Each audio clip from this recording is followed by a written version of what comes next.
Man, you won't believe this, y'all. We got a serious breaking news report to discuss with the people. Man, I'm literally lost for words right now, y'all. We got to break it all down. This is crazy. What is taking place right now with the New York Knicks, ladies and gentlemen? We gotta discuss some breaking news in the NBA world right now. Mikal Bridges has been traded to the New York Knicks. I tried to explain to the people. When I seen this, all I had was one big burst of emotion. Pause. I said, yo, I told them to do this, yo. You got all these first round picks, god damn it. You put it on the table. You understand? And that's what the New York Knicks just did. You complete listen, if ain't nobody else was coming, pause, you complete the Villanova connection, god damn it. I'm gonna break this whole trade down for you, but I can't believe this. I like I said, I am shocked. I am lost for words. The Knicks are trading for Mikal Bridges. They have completed and this is what he wanted. You understand? They wanted him there, and they gave up little to nothing, But that's what I said. They gave up, hold on, 4 first-round picks and a protected first, so it's 5 altogether, y'all. The Nets have agreed in principle on a trade to send Mikal Bridges to the Knicks for Bojan Bogdanovic, 4 unprotected first-round picks, and a protected first-round pick and an unprotected pick swap in the second round. Lord have mercy, goddamn it! I tried to tell you what was gonna happen. The Knicks are back, goddamn. Listen, they ain't even. They still got options to make other moves. You understand? You still got Julius on this roster. Listen, mind you, the Knicks, they got hurt and injured this season. Mikal is an Iron Man, goddamn it, an Iron Man. Now they got that dude. Mikal Bridges ain't nothing to play with. I'm just gonna let y'all know. I am very high on Mikal Bridges. I am so happy that the Knicks got Mikal. The Knicks just continue to stock. Man, I am just so excited for the New York Knicks. God damn it, if you're a Knicks fan today, you are rejoicing everywhere. Salute to New York City, god damn it. The New York Knicks, we better stand the hell up. We're gonna win a championship, god damn it. Let me tell you something. I ain't concerned with Indiana. I ain't concerned with none of these goddamn teams out there. The only team I'm looking at really is Boston. And the way we positioning ourselves, listen, do you know that Mikal is a two-way player, goddamn it? You understand? Mikal Bridges fits in perfect with the New York Knicks. And the fact that these guys even traded, you understand, that they would even trade with the Brooklyn Nets and the New York Nets. That's just foreign. You understand? You don't get no situation where you got a Nick trade and a net. What the hell are they doing business? You understand? But it was something different here. You understand? Mikal Bridges, he wanted to come to the Knicks. Listen, you gotta think about, man, who the hell wanted to be in Brooklyn? You in New York City. The Brooklyn Nets are treated like second-class citizens. They don't even acknowledge the goddamn Nets in New York. New York Knicks fan, I need New York City to be 100% truthful, goddamn it. We don't even acknowledge, you understand, the Nets. Who are the Nets? The Barclays Center, that's a joke. You understand? That's just another landmark in New York City. The Knicks are the town. The Knicks are the talk. You understand? And how could you imagine you, Mikal Bridges, you looking at your homeboys that you don't went to college with, you are the last definitive piece. And everybody knows you are the last definitive piece. You understand? You knew they had to come get you. They had to get him. And they was flirting with this idea for a minute. You understand? They was talking about, it was a situation where Josh Hart was like, oh, they holding you hostage over there? They doing this, that, and the third with you over there? And you seen what happened. You understand? They have brought Mikal Bridges to New York. Now Jalen Brunson, he could kind of, you got that go-to guy. You understand?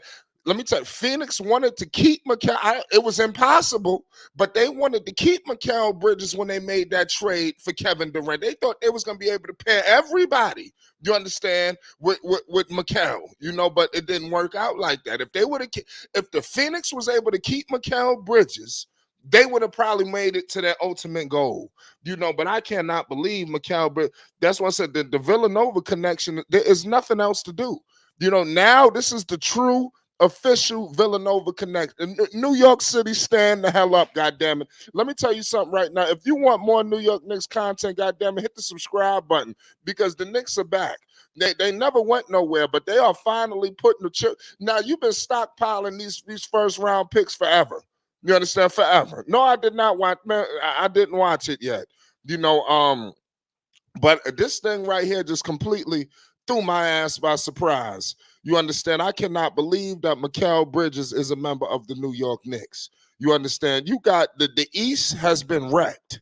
You know, the Knicks have just added, and mind you, Bogdan was cool, you know, but this was a significant upgrade. You don't understand what Mikal Bridges is about to bring to the table, you know, for the Knicks. He fits in perfectly with everything that these guys are doing.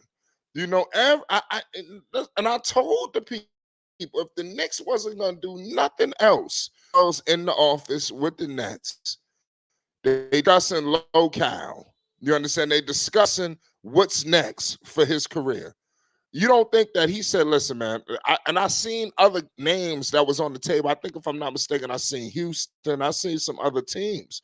You know, Mikal Bridges is averaging 19 points per game. He's shooting 43% from the field, 37% from three. Now I got a question for you. What do the Knicks do with OG Anunoby? You got to pay OG. You know, see, this is a $1 million question right now if you're the New York Knicks. What do you do? He got to get paid, ladies and gentlemen. You understand? He's a free agent. You know, so now do the Knicks got to put all on, because who's coming off the bench? You understand? Mikal ain't coming off the bench. You don't trade 5 first rounders to come off the bench. You know, and OG is gonna cost an arm, a leg, a hamstring, an ankle, a wrist. You know, and I'm just telling you, the Knicks might have just found a different option. You go all in with JB. This is Jalen Brunson's team. You bring on all of his guys, because let me tell you something. The Villanova connection has single-handedly saved the New York Knicks. You understand? Obviously, you have a situation with my man. Pardon me. You have a situation with Tom Thibodeau. Tom Thibodeau is doing his thing. You understand? Shout out to Tom Thibodeau because he single-handedly changed the shit around in New York City. You understand? But now you are added in the player. This is what the Knicks always needed, the player personnel. And like I said, you see what's going on with Charlotte. That's why I said the Knicks was just there. We're going to get into them in a second. But Lord have mercy, the Knicks have put everything on the table to get their hands on Mikal Bridges. The Knicks are going to do some dangerous things if everybody is healthy. If everybody, Mikal could defend some people now. Let me tell you something. If the Knicks keep OG, they're going to win it all. You understand? You don't know what they're doing with Mitchell Robinson. You know, this is a lot of defense that you got to figure out. If you could retain them, what's going to happen? I don't know. But you go all in with Jalen Brunson. And this is no better situation to go all in with Jalen Brunson than to put every goddamn, you put the 5 first rounders up. And they got more first rounders. This ain't over. You know, we got the draft, and I'm telling you, they still got the pieces to pull off something else. Julius is still here, and I'm telling you, don't sleep on Julius possibly coming back to this situation. What was Julius Randle's #1 problem? When you put too much weight on his shoulders, he crumbles like hotcakes. You understand? Like sand. He just disintegrates. Now look at all of the buffers you have put in place for Julius Randle.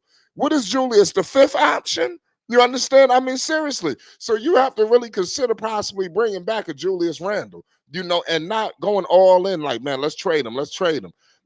Something going down with OG. You know, I just want to know, how is this impacting OG Anunoby? Because if the Knicks retain everybody, they might as well get the trophy ready. I'm just going to keep it all the way real because they are going to be a hell of a team to defend. You know, they got a lot of defense. You know, so I'm just going to keep it real. Mikal makes this team very legit. He has experience, you know, in the playoffs. He went to the finals, you know, with Phoenix. You know, I think people forget that. This man has made a deep playoff run out west where he was one of the focal points. Not the focal point, but one of them. This man could be a serious sharpshooter down there. You know, you better look out for the New York Knicks, goddammit. I want to give major props to the whole entire New York Knicks front office. Worldwide Wesley, goddammit. Leon Rose. You know, these people are really doing their goddamn job. You know, especially compared to the fools that they had in there with Steve Mills, you know, even dating back to the Isaiah Thomases of the world.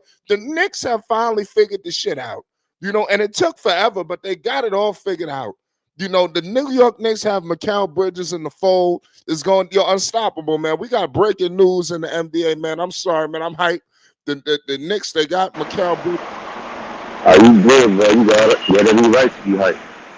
Yeah, well, what's the deal, Mikal? I'm about to call you Mikal. That's how excited I am. Unstoppable. Talk to me, man. Give me your thoughts. Man, that's big. It was funny, man. It's crazy because we were talking about Mikal Bridges not too long ago. You had stated with the Nets trade them. I said that. That's why I ain't gonna get the homage. I ain't gonna get the homage unstoppable. It wasn't too long ago. It was maybe like a few days ago where I said, listen, if you're the Knicks, just trade all of the picks and go get Mikal Bridges. He right there. You know, just because who else were you gonna get? And he could potentially be a star. He could be that go-to guy where now you gotta take it easy trying to load up on Jalen Brunson. Now you got Mikal. You know, Mikal could be that guy. You know, so you better look out. Go ahead.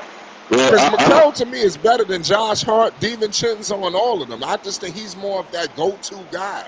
That they need. Go ahead.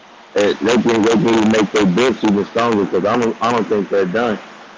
They could do another trade or do the Knicks have OG Barry right? I don't know.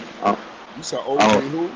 OG Anunoby. Yeah, but listen, OG Anunoby is gonna be a free agent. So this is what I'm trying to. I'm waiting on here. We probably gonna have to wait all the way to the press conference, but we got the draft coming up. We got free agency. It's gonna be right down the block.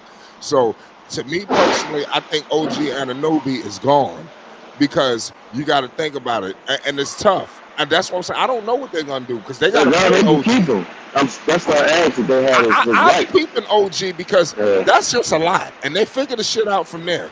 Because you got to think about it. Somebody about to be the odd man out because you got Mitch. No, pardon me. You got Mikal. You have what is my man OG? What about Julius? Who the hell is coming off the bench? That's the beauty part about it.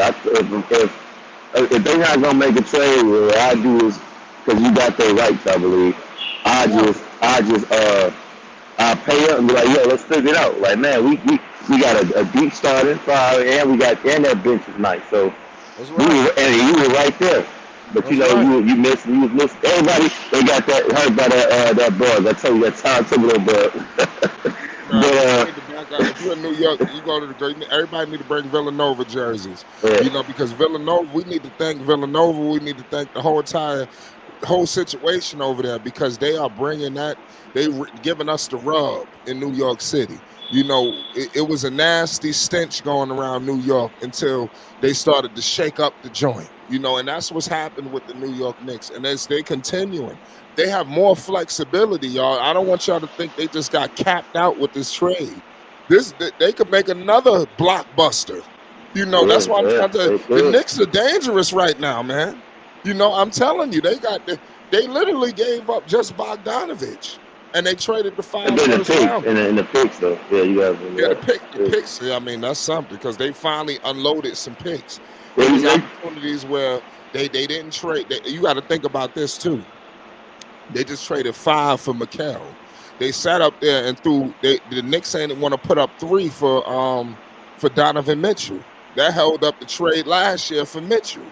You know, but I understand what they was thinking, you know, because when Mitchell and Brunson have been the championship team, I think Mikal is more of that complimentary, you know, guy who the man averaged damn near 20.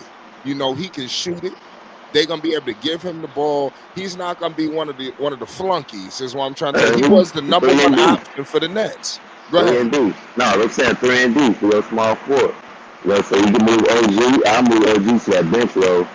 You know what I'm saying? And you know, depending on who you playing, some days you can start OG, but the Knicks, that shocked me that the Nets trading him, that just let me know they about to try to tank too, try to get them top talent that's coming out. But yeah, the Knicks looking good, bro. If you a Knicks fan, yeah, man, it's Yeah. congrats, Listen, you know. well, I'm just. This is the perfect time Thibodeau guy too. Just the size of Mikal. Pause. This is perfect, man. Like I said, he was the number one option for the Brooklyn Nets last season.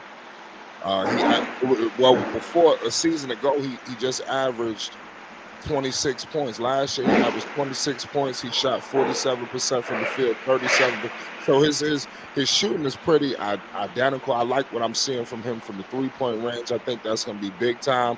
That's why I think, and mind you, he played all 82 games last year. So this is the kind of Iron Man that the Knicks are bringing in.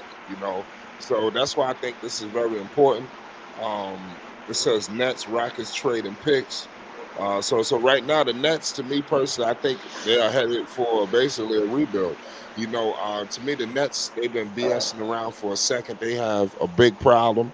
You got Ben Simmons there just clogging up everything, just a dark hole. He gonna get So traded next. What? yeah, that's what I'm saying. It's time for the Nets to just hit that button. And that's what I think is happening right now with Brooklyn.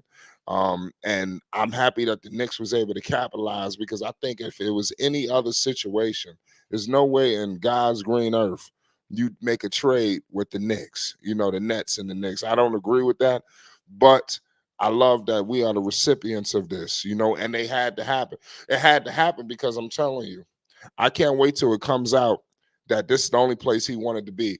Could you imagine? Now look how they podcast about to go. The chemistry for the Knicks is at like 50. I ain't even gonna say it's at like 150. Right now with the Knicks chemistry. Now you're bringing him on to their podcast now. Now they don't have to fake it. You want to kick it because you got to think. I'm pretty sure they was mingling around each other anyway.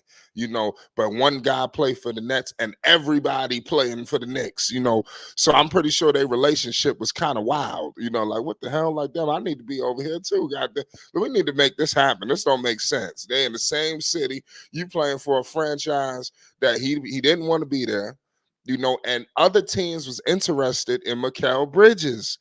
You know, I guarantee you, because I'm not going to get the credit for saying the Knicks should have did this, because I said this a few days ago. I'm happy Unstoppable rolled in this bitch and acknowledged that.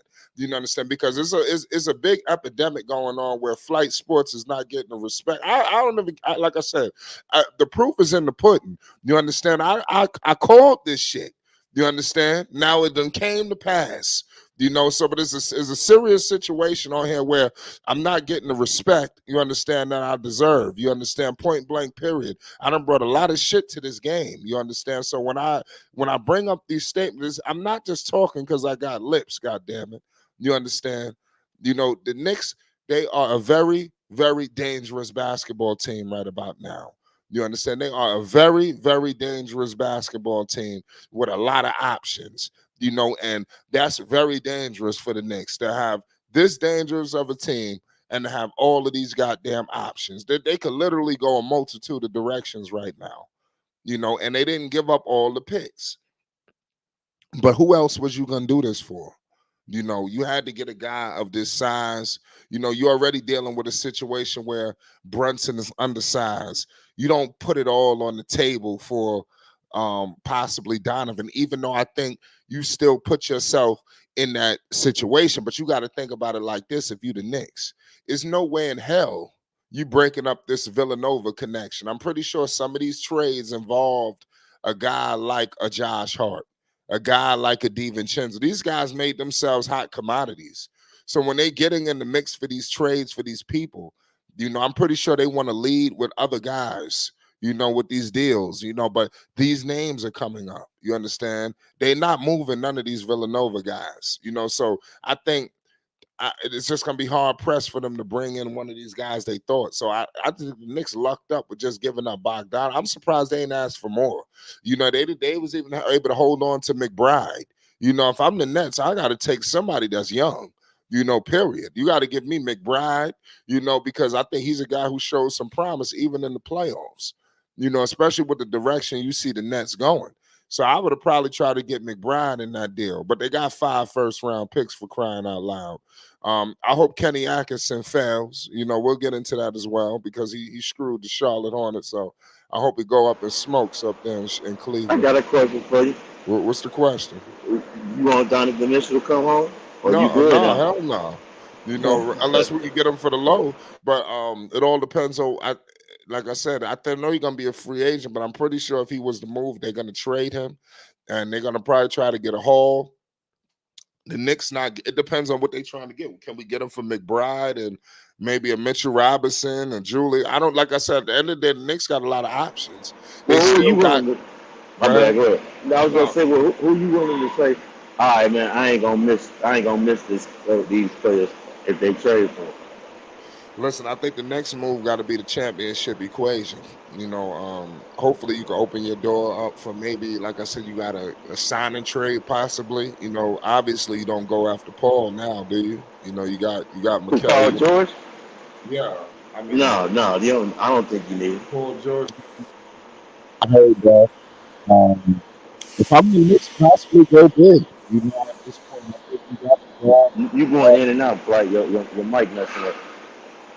Okay, can you hear me now? Yeah, that's better. Okay, no, what I was gonna say was if I'm the Knicks, like I said, just I would go big. I think that you try to get a center, try to get a four, something like that, or just keep getting shooting.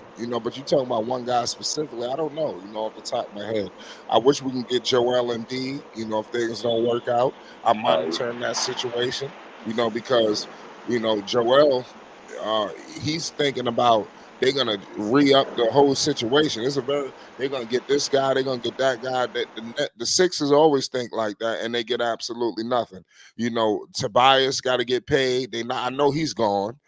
So they losing him. So I'm just looking at what's going on in Philly. Because I think that he is one of the last dominoes. I think when he requests a trade, I know that he always hurt, but he can really shift the balance of power. And if you could try to get him for a Mitch, a Julius, a McBride, and the rest of the picks, man, you just hit the lotto. You know, um, if you the Knicks, that's what I think. Go after a big man or just keep getting shooting. I think they good, bro. I think I, all they I got to think do they is are focus on too. stay healthy. Yeah. That's all they got to. That's all they got to do. Do They don't you, so need nothing else. do you think they're gonna keep OG even though they gotta pay him max money? I would if they got his rights. They don't got nothing to worry about. They can overpay him and they won't. True. But what about how that fit with McCall? That's why I'm waiting for the press conference. They got questions to answer. I Because we mean, can I'm, speculate all day. I need to hear what they thinking. I don't think he gonna care as long as he get paid. You want me to take a bench role? He'll take a bench role. Ain't like he done it. He hasn't done it before, but and they'll be winning. You know what I'm saying? So Yeah. I think he'll accept that role. I think some days he'll start. Maybe Listen, someday. yeah. The Listen, name if is you're a Knicks fan, hit the subscribe button, goddamn it. The New York Knicks are back. The Villanova connection is complete. This is what we all wanted. Bronze flag power guy says Tibbs gonna have that man injured. Well, I mean, like I said, this guy's a Swiss Army knife. He's an Iron Man. He's right with the doctor ordered, and he takes pressure off of the rest of them. He fits right in, that's what I'm trying to say. He was the last piece, so that's why people got to understand this guy was the final domino. And as I was watching how they building the team, I'm like, damn, they got to go get Mikal. I mean, you got to get him. And then I'm hearing all of the rumblings going on in Brooklyn, like he basically on his way out, so it made perfect sense. And I'm happy that the Nets, they didn't do something crazy. Say, you know what, before I trade with the Knicks, it'll be a cold day in hell because they could have like that. I'm pretty sure the Knicks would have Nets. My bad. I'm pretty sure the Knicks would have never traded with the Nets if they was in that situation. So I got to give props to the Nets for doing this, and props to Mikal for I know, basically, steering his way, to that. So it is what it is. Appreciate you, Basil. But like I said, Appreciate all y'all, man. There's a lot of things going on in the game, but like I said, this is an epic situation that's going on with the New York Knicks, man. I'm just very ecstatic. You know, but shout out to my man Basil Carpenter, all y'all in the chat, man. The New York Knicks, they're back, and they're gonna be a force to be reckoned with. And the Eastern Conference better look out. That just is what it is. Now you have another option now. I got one for you, like your mic messing up. It's still messed up. Hold on, I know what I gotta do. Hold on. Can you hear me now? Yeah, I can hear you. You sound far. Is it clear? You said it sound far away? Your mic, you talking in the mic? No, you switching it up now. We can hear you, but it kind of sound better. I'll be right back. I know. What about now? No, you sound fine now. All right, yeah. So like I said, yeah, we got Purple in the building. We're coming back. Listen, we got breaking news right now in the NBA. We got the New York Knicks. You sound far now. Yeah, well, we got the New York Knicks, man, doing big major things. So y'all better be on the lookout. For the Villanova connection coming to a city near you. That's really all I could tell you at this point. The Villanova connection is going to run wild once again. Pardon me. The Villanova connection was already, taking shape. When you start to think about all of these teams, culture, I'm looking at the Celtics, I'm looking at Dallas and all of the things that they're doing. I'm looking how the New York Knicks could kind of emulate what's going on, with, just like these other teams, so I'm just very ecstatic, that the New York Knicks, are moving in the direction I've always wanted them to move in. It's been hard being a Knicks fan, I know a lot of y'all just sit around and y'all probably like, man, you never really pushed the New York Knicks. And, like I said, I grew up a Knicks fan. The Knicks done put me, like I said, I feel like it's like, you ever seen that movie, What's Love Got to Do with It? I really feel like being a Knicks fan is like Ike and Tina Turner. You understand? But now they are starting to change the culture and the perception, of what's life like, as a Knicks fan. The suffering is over. You could kind of live with them getting eliminated this year. You know why they got hurt. If they all was healthy, they would annihilated the Indiana Pacers. That's why I'm not even tripping the fact that they lost. If they lost, it is what it is. It's just like I said, it's the start of something crazy. Unstoppable. Can you hear me? Yeah, you sound fine. Okay.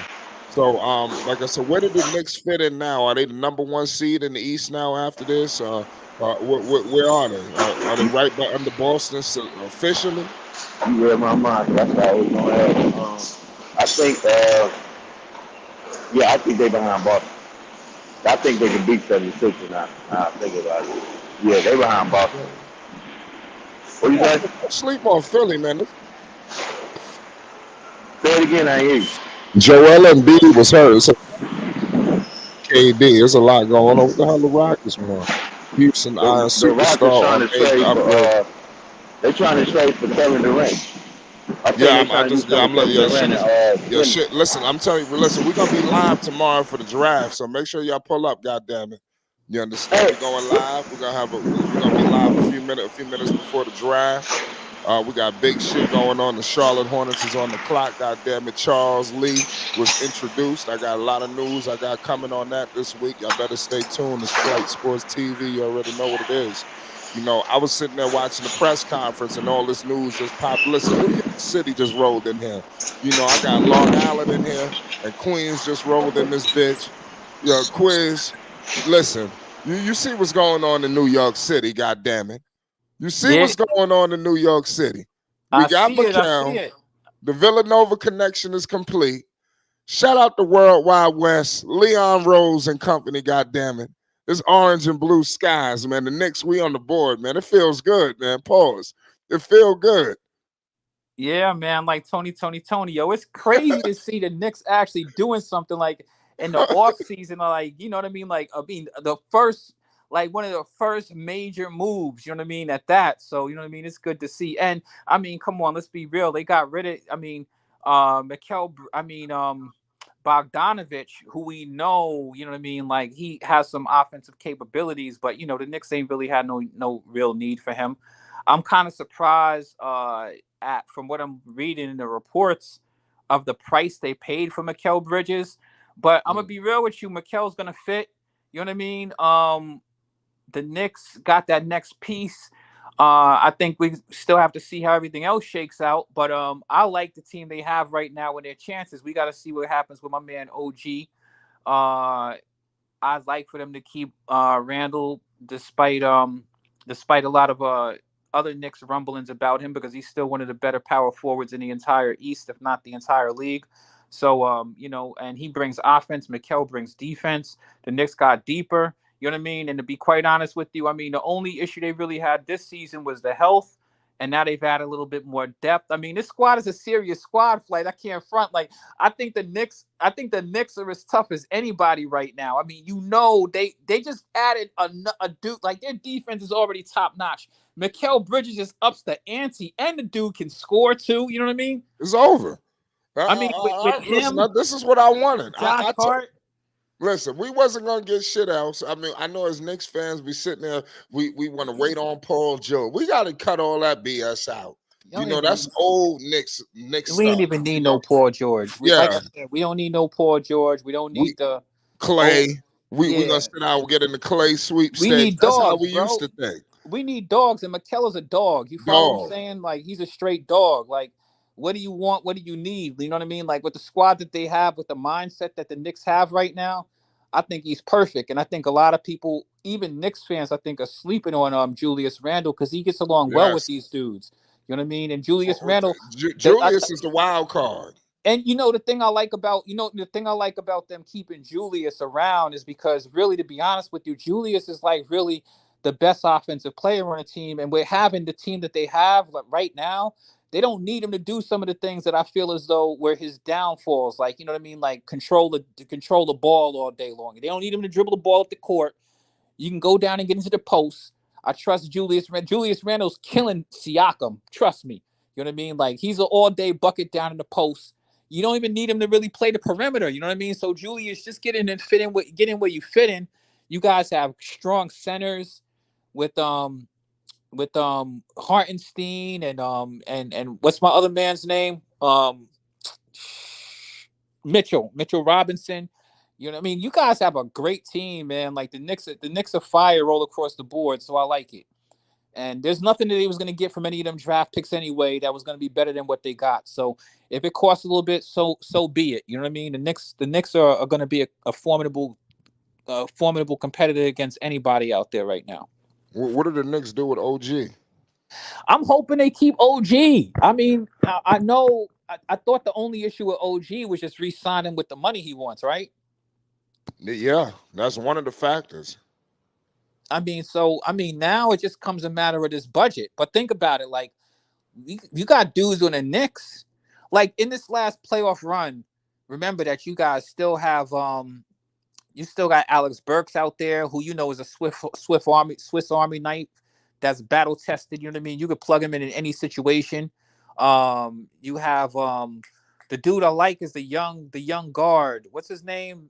What's the kid's name? McBride. Yeah, that's what I'm surprised they didn't try to get Deuce. Yeah, no, exactly. That's what I'm thinking. Like, if y'all kept McBride I'm going after in Deuce. Memphis trade, yeah. But the Nets, and then the Nets, as far as I'm concerned, like, the Nets still got a bunch of draft picks too from all those dudes they got. Like, the Nets got tons of draft picks over there.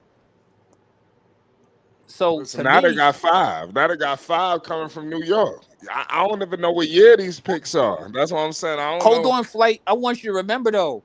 Remember when the Nets got rid of Kyrie and KD, Yeah. right? Remember, they got a bunch of draft picks over there, man. The Nets are probably They're going to be the team of the future. The Nets got about draft picks. 10 years, the Nets going to be back. The Nets probably got draft picks for like the next 5 years. I can give y'all the picks that they got. Oh Lord, talk to it, please. So from that deal, they got Listen up. Let me see, because I gotta scroll down. They got the picks that the Knicks gave up. They gave up a 2025 Milwaukee pick that's protected. So it got protections on it. A pick swap that is 2028. A 2025 is I don't know. I guess it must have been the Knicks second round picks in 2025 and a second round pick in 2026. That's 4. And then a pick in 2027 and 2029. That I'm guessing is the Knicks picks. Yeah, the Knicks gave up like 5 first-round picks. Like it's 5 first-round picks and like 2 second-round picks. One of those picks is out of them 5, only 2 of them belong to the Knicks, and that's the 2027 and the 2029. Right, you facts on that, Purple. But what I'm saying is that the Nets is crazy. The Nets still have a bunch of picks too. Like the Nets got picks. Like the Nets got picks this year, next year. Because remember, all of those when they traded Kyrie and KD, they got a bunch of picks over there too. So the Nets have a bunch of flexibility. They're probably going to revamp their entire team over the next few years. And to me, they had a better construction of players. To me, let me not do that. Let me mind my business. Man, like I said, I think they're gonna be healthy, man. Like I said, the only thing is, I know Tom Thibodeau gonna play the hell out them boys. Yep, I said that. Mikal Bridges has reacted on X. Jalen Brunson has reacted, and Josh Hart. He says, Josh Hart says, "Yo, at Mikal Bridges finally hit my line." And then Jalen Brunson says, "OMG." And Mikal Bridges says, "This is crazy, LOL." So, I mean, they about to run wild. And when they was in Villanova, didn't they win the national title? Yeah, I mean, I think they won a national championship. That's what I'm trying to tell you. The winning has came to New York City. Officially, winning has already came, but now more winning. You know, and look, this is what they wanted, y'all. Jalen Brunson continues to get what he wants. They building this organization around Brunson, period. And this is just another factor. Right. Let's not forget, like, to me, as far as I'm concerned, this is just a move to secure them really being a contender no matter who. Because remember, you didn't see Giannis this postseason. It's over. If they keep that's why you might have to keep OG. Excuse me, I mean to cut you off, but you got to think about the Celtics. You have 2 guys over there. This is why you might have to think about bringing. This is why I got this picture up here, ladies and gentlemen. I want y'all to look at these 2 guys very closely. This is why, if you are the New York Knicks, you might have to consider paying OG despite trading for Mikal. I think they gotta pay. I think they gotta pay him flat out. You traded. Go ahead. I'm sorry. Go ahead. Say what you got to say. Now I'm gonna add to it. Yeah. You go first. I'm just saying that they gotta pay. I think they should pay OG. I don't think there's any reason why they shouldn't. You have a championship team. The addition of Mikal is just to add to depth. And remember the way DiVincenzo played this postseason. Like the Knicks are deep. The Knicks are deep with dogs. Mikal Bridges has put up 40 points. Like last season, he was scoring like crazy. This nigga's a sniper. So it's like the Knicks have like everything, you know what I mean? And they even have like the McBride do for the future. So as far as I'm concerned, pay OG, because now we're talking about compete. Now we're talking about potentially knocking off the big dogs in the East. Yeah, OG. If they keep OG, you might have to throw them in the finals, and then it's gonna take a lot to do with health. Because then if Mitch is healthy, oh man, it's too much. As deep as they are now, even if they do have a couple of health issues, they should have enough to push through. Go ahead, Purple. No, I was just about to say, please be mindful of the new CBA rules. That's all I'm gonna say. Oh, listen. What's the new? The cap situation she's talking about. The Knicks found a way to do what they need to do. I think I think that Mikal had a salary, but they got rid of a lot for him. I know it may be a crunch, but I feel as though OG probably gonna want to stay around anyway. So I mean, I think they'll crunch the numbers, and we've seen teams do this already with this new collective bargaining. Come on, the Suns was able to crunch all of this stuff within the collective bargaining, and they're getting ready to be penalized for it. Yeah. This season, he like The Knicks now playing for the Nets. That's like a discounted New York. You know, it's like now he about to get embraced on a whole nother level. You Because know, this is why I'm saying keep mindful of the cap situation. Because let's say in February the Knicks wanted to trade for somebody. No, under the new CBA, teams cannot. Let's say a player's current salary is 25 million. Under the new CBA, teams, which I think is BS, but it's whatever. Teams cannot trade two $10 million players and then a $5 million player. You can't do that anymore. So if you want to trade somebody, you have to be dollar for dollar. So if you trading the guy for 26.2 million, the other guy has to be 26.2 million. Not putting 3 or 4 contracts together and getting rid of that player. And then I think it's a penalty. It's always been a penalty in there for waiving guys, of course. But if you do that, you get in trouble now and you get hit with what's the name on your cap. And if people repeat, going into the first or second apron, they get hit. I think the article said with a 10% tax for repeat offenders. So it's gonna start costing these not GMs, these governors, not owners, these governors a lot of money. And they're gonna reward teams that are slightly above whatever the hell that means, above the cap. But if you're way over like Golden State is right now or Phoenix, I think the Lakers are going to be a team that's going to be way over. I was surprised to see Memphis in there. They're going to tax you heavily, and then you cannot trade any picks, any picks.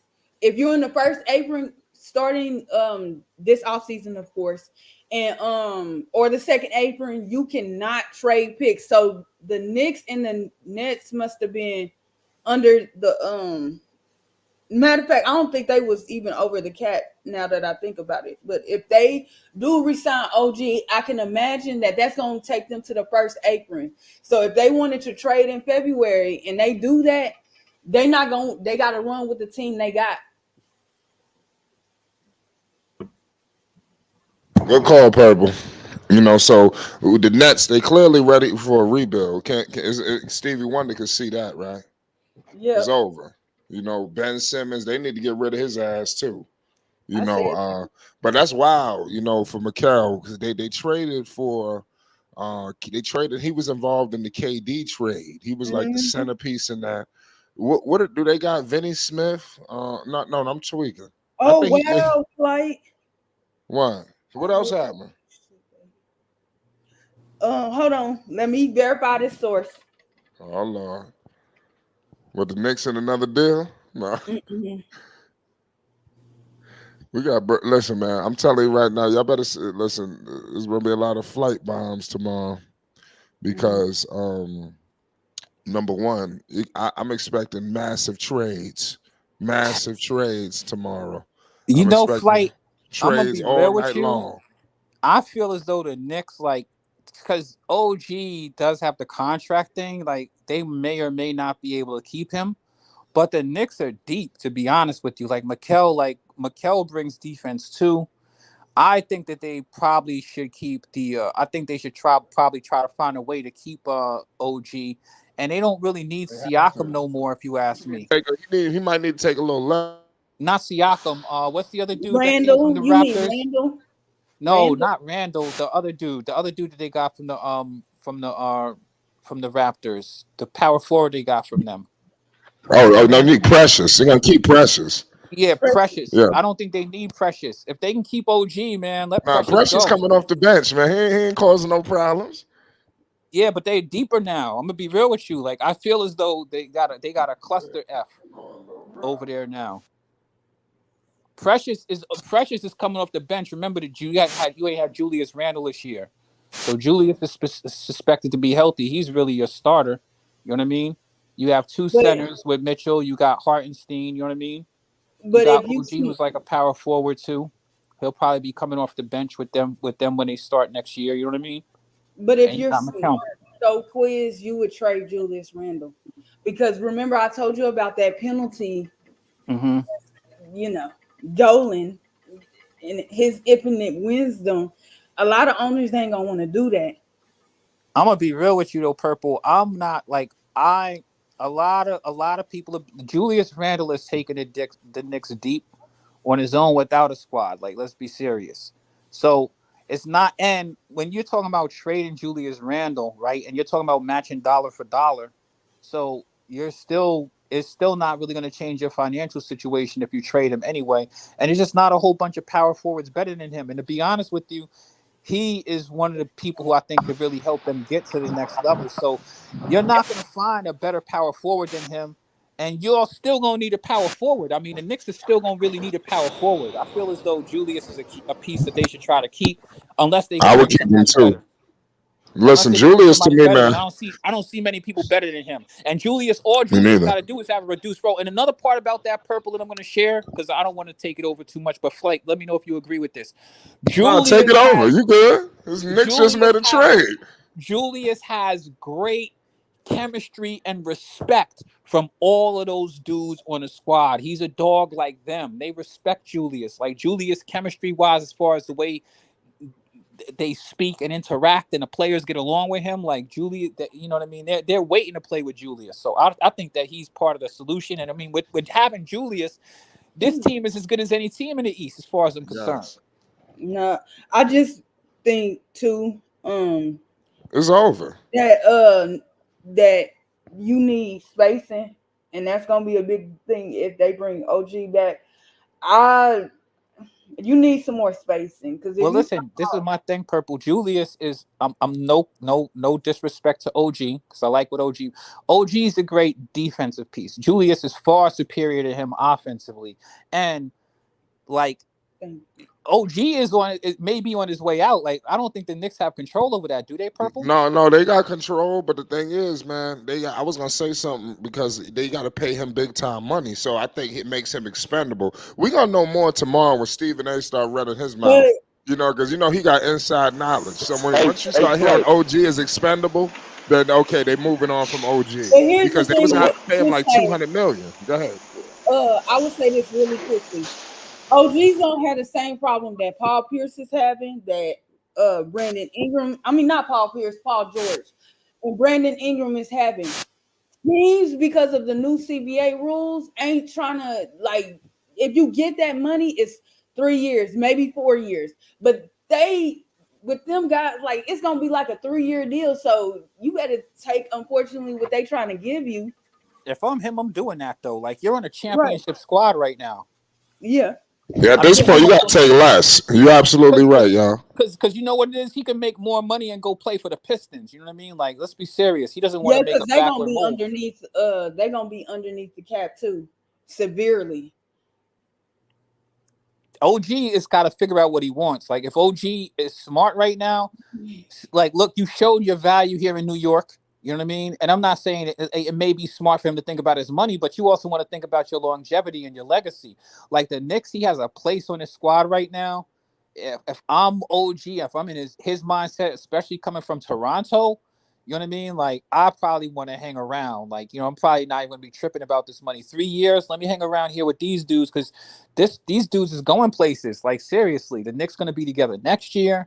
You know what I mean? You guys going to be pushing. And the key thing for me is that, they just have to be ready to deal with Joel Embiid and Giannis. You know what I mean? To be real with you, those are the dudes they got to be concerned about. Those are the only dudes, those teams with those big center power forward dudes who have actual scorers at that position. That's why Julius Randle is important to keep around. And to me, I think that's why OG should probably hang around too, because it's going to look sweet over there in New York. What you think, Flake? Yes. Now, listen, I got a question for y'all. What does this do for Jalen Brunson? Now, we seen him. They tried to load up on JB. What does Mikal do for Brunson specifically? Because Brunson is that go-to guy. And I think Mikal is coming in maybe to take a little piece of that off of him. But what do you think of what talk? Because he's not just a regular guy to me. I think Mikal got number one, option potential in my opinion. No, he Talk don't, to me. Flight. No, he Now, don't. see, I already know what's gonna happen, Quiz. No, What they Hold about to on. start doing, they about to come raining on our parade. They're gonna give us 24 hours, and then come no, tomorrow. but Mikal ain't even all that, nigga. You acting like he this, and this. I'm like, nah, he is gonna be this, and this with the New York Knicks. He coming into a system that fits him no, perfectly. no, See, Hold on. all right, Let's let's no, talk let's about no. it. let's hear Purple real quick. Purple, drop it. I'll follow you, Here's the Purple. problem with Mikal, and I don't know why. If they talking about they really be watching the games, Mikal is Kelly Oubre with defense. I think him as an offensive player, he's not, because I don't think Kelly he's a shooter. That's all. And sometimes shooters have really solid stretches and runs. But that's it. Mikal, you shouldn't be looking for him to come in here and average 25. More like 15, and that's overachieving. And a whole bunch of steals and blocks and rebounds. And just having the gravity on the defensive end to make the Knicks a better defense than what they were the year before. To look at him as a scorer, that's wild. That's not what he is. That is not what he is. And you're gonna be really disappointed. He averaged last season. He averaged 26 points per game when he was in the But where big did that role. get the Nets Flight? Nowhere. I know, but he could put up 20 points. He That's can. A big lot time. of people can put up 20 points. That's why I mentioned Kelly Oubre. But should they Oh be putting up wow! 20 points? So we're No. gonna compare him to Kelly Oubre. No, Yes, we I really say Oh not. he's Kelly wow! Oubre with better defense. I think Perp, you've been a little bit harsh. Wow! It's the truth, though. Because Wow! I remember what we said the season before when he got to Brooklyn and he had that stretch of good games. And I said, I don't know if he can maintain this, where he was in Phoenix. I think Chris Paul was there still. So it was Devin Booker first, then Chris Paul, then him. And then I wondered like why Phoenix didn't ingratiate him more. So then he went to Brooklyn. He shook the rust off. He had a great run. And we seen what happened this past year with Brooklyn trying to make him a number one option. It did not work. He don't have that naturally offensive skill level that you look for a guy to be a number one option, much less a number two option. He's always going to be a third or fourth best player, and that's okay.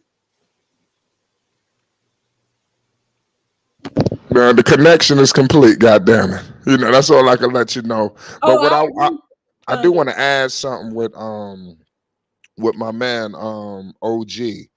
You just kind of put pressure on the Knicks too because they did trade RJ Barrett. They traded, They needed to. even Don't. also the guard. I know, but these were our lottery picks. And they traded the point guard who had a lot of promise. What was his name? I forgot him already. He done left the Knicks. Oh, quickly. Yeah, quickly. My bad. I say he had a lot of promise. So that put Don't pressure on the no Knicks. more. RJ Barrett and quickly go where they are. Hey, But when you get Mikal, they could kind of move his ass out the door. I'm just keeping it. The Knicks have made a situation where if they wanted to, they could send OG out the door, and then nobody gonna trip. Flight. Let me go back a little bit because I want to. I agree with some of the stuff that Purple said, but I also want to give you optimism about this Mikal Bridges situation.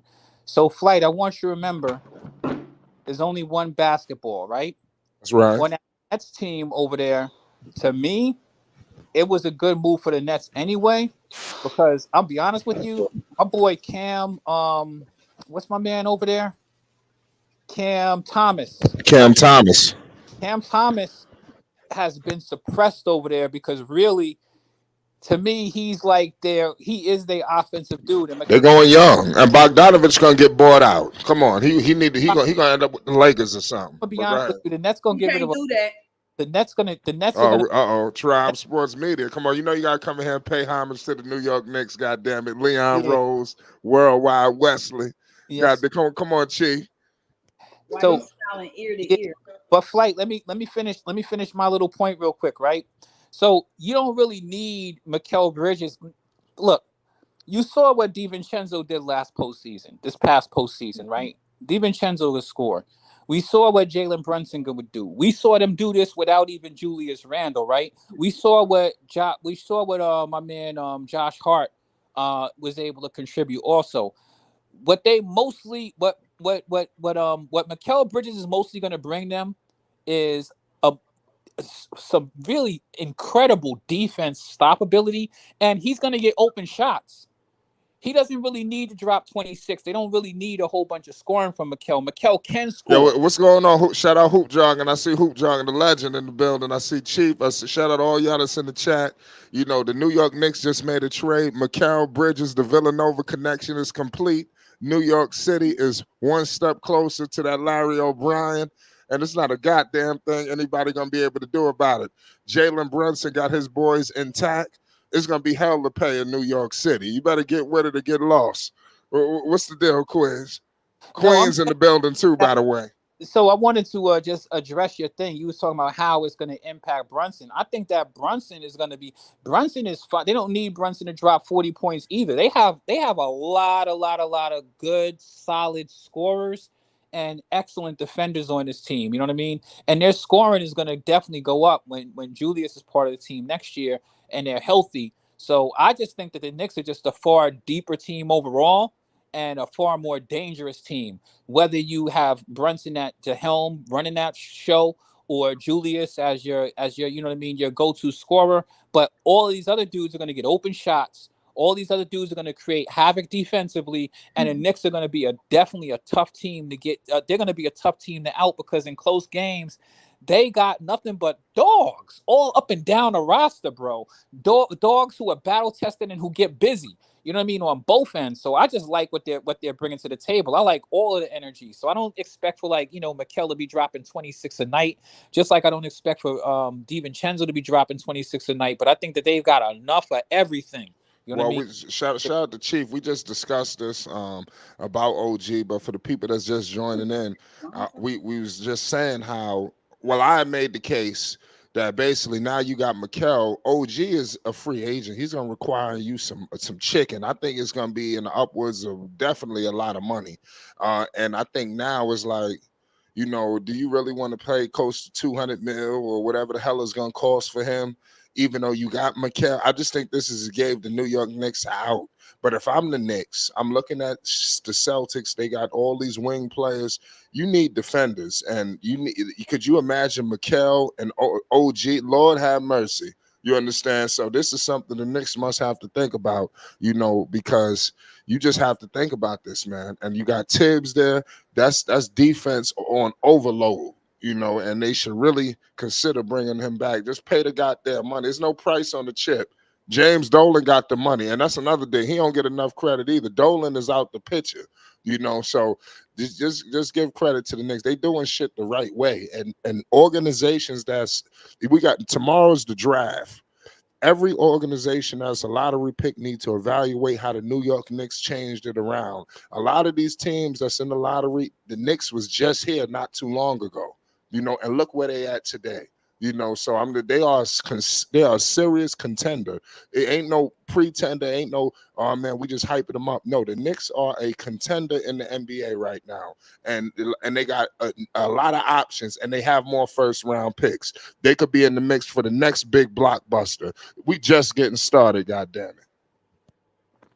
I just want you to understand, like, uh-oh.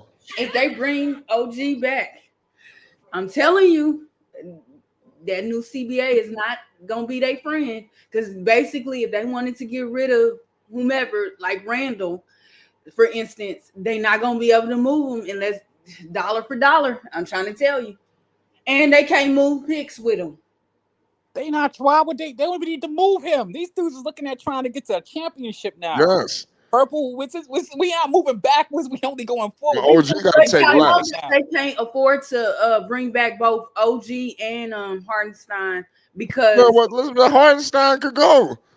Nah, you wildin'. I'm gonna be honest with you. I'd rather keep. I'm definitely keep your flight. We could argue about this. So somebody got to go. Yo, you can't let Hartenstein walk, bro. That dude did everything this year. Everything.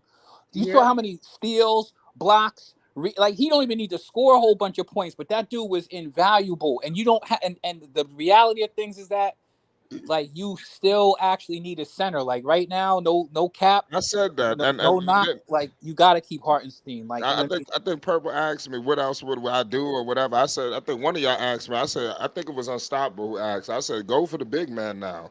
You know, yeah, facts. that's what I would do, or just get more shooting. You know, around them. But this team is dangerous. They're better than the Los Angeles Lakers. I see Dex just rolled in. He's talking about the Knicks Thank you. Yeah, that's what I'm saying. That's really foul. That Dex done rolled in here talking about we a second round team. Yes, right. And his team is a perennial playing team. If that, we just being generous. What a rookie head coach. You know, we talking about Tom Thibodeau. This man is a basketball savant. How much must be paid? Sorry ass. What's that dude? Rob Pelinka there just making shit look good. Look, they his legs laughing and shit. He's a fucking clown. He's a fucking clown. Hey, Flight, Leon Rose, man. He really do real business. Right. You know, Leon. Fuck. Can I call him out? Can I call him out? Can I call him out for hiring that elementary school coach? Check out JJ Redick's coaching resume. What, elementary school? Come on. Right. Don't be coming over here talking about a team that's actually going to be in the playoffs. Don't let me get started, man. Let me get started, man. I try to be nice in this motherfucker, man. Look, you just enjoy it. Let them LA people enjoy they Not Like Us concert. Y'all the Knicks just made a trade, man. I'm hyped. Motherfuckers calling me. I'm hanging up. I'm saying, nigga, did you just see the Knicks made a trade? Nigga, bye. I don't know what the hell people calling me for BS. I said, excuse me, did you know the Knicks just made a big blockbuster trade? Oh, shit, that's crazy. I'll get with you later. It's on. It's on now. You feel me? Homage must be paid. The Mecca is back. And Flight and the Knicks was second, and the Knicks finished second in the East last year, and they weren't even healthy, bro. I'm gonna be real with you. The Celtics might not even want to see these people. Nobody was excited to see the Celtics. Who here was excited about this finals this year? That be y'all problem. Talking about excited. That be no, I'm not. It's not my problem. It's the NBA's problem. I'll be real with you. Like that, and that's true. Just ask. Celtics don't bring no energy. Nobody is sitting around like, come on, man. I mean, the Celtics did what they did. They did what they had to do. But remember, they had an easy run in the East this year. And that's true. But they're gonna have to see people next year. It's like we've always known that like people are fans of players now and not the team. But that, LeBron James, Curry to an extent, they got to figure something out because that was downright horrible. Man, them teams listen, the old dogs over, Purple. Like, we can't go back in time. We moving forward. That's why I'm like, Knicks, let's keep moving forward. Let's not worry about who we losing. Let's focus on who we getting, who's riding with us. You know what I mean? But that's what I'm saying. Like, I don't care. Like, I'm tired of seeing, like, it is exciting, I ain't gonna lie, to see teams keep winning and winning, unless it's the Patriots. Listen, man, the love affair has started already. Brunson, Hart, DiVincenzo, and Bridges are on FaceTime right now as we speak. Man. Yes, it's on. It's on. I don't think y'all understand. Winning takes chemistry. Purple. There's a lot of things that go into winning. Purple. I'm gonna be real with you. Is on 150. Purple. I just want to let y'all know. But go ahead. I'm sorry. I feel you, Purple. Like it's exciting to see teams win. Oh, like when teams build dynasties and stuff like that. But to be quite honest with you, every great civilization has fallen. You know what I mean? The Lakers are a renter team every year. Every year they're a renter team. The Warriors are done. Like, you know what I mean? It ain't I'm back. saying like there's disparity in this league now, Purple. And the Knicks bring excitement. No, they don't. They do. People listen, come on, Purple. We sound real silly when right the Knicks about do now. well, the league. No, here's what I was trying to tell you, Quiz. I don't mind seeing different teams. I'm not one of those people like, oh, the Lakers aren't there, or well, since it's a players thing now, Curry isn't there, LeBron isn't there, I'm not going to watch. It's like what they did to Denver and Miami the year prior, or even with Milwaukee. I forgot who they played, where they were just being buttholes. Nobody wants to watch. I said, I think that's so corny. No, I agree with you. So obsessed But with the LeBron Celtics been to James. the Eastern Conference Finals. Like the Celtics are built for a championship. Like they've been Right. there, they got experience. I wasn't surprised that the Celtics got to the finals. Were you? No, Well, Nobody absolutely. listen, was. They were the but the favorites Knicks all would have been their year. toughest challenge. Listen, they were the favorites all year, and everybody in the league was banged up. They didn't even see the hard teams in the East, and those Yeah. teams had issues like health issues. They saw Listen, the the Knicks, Indiana they would have had to Pacers bring in the Eastern Porzingis back Conference for the Knicks. Finals.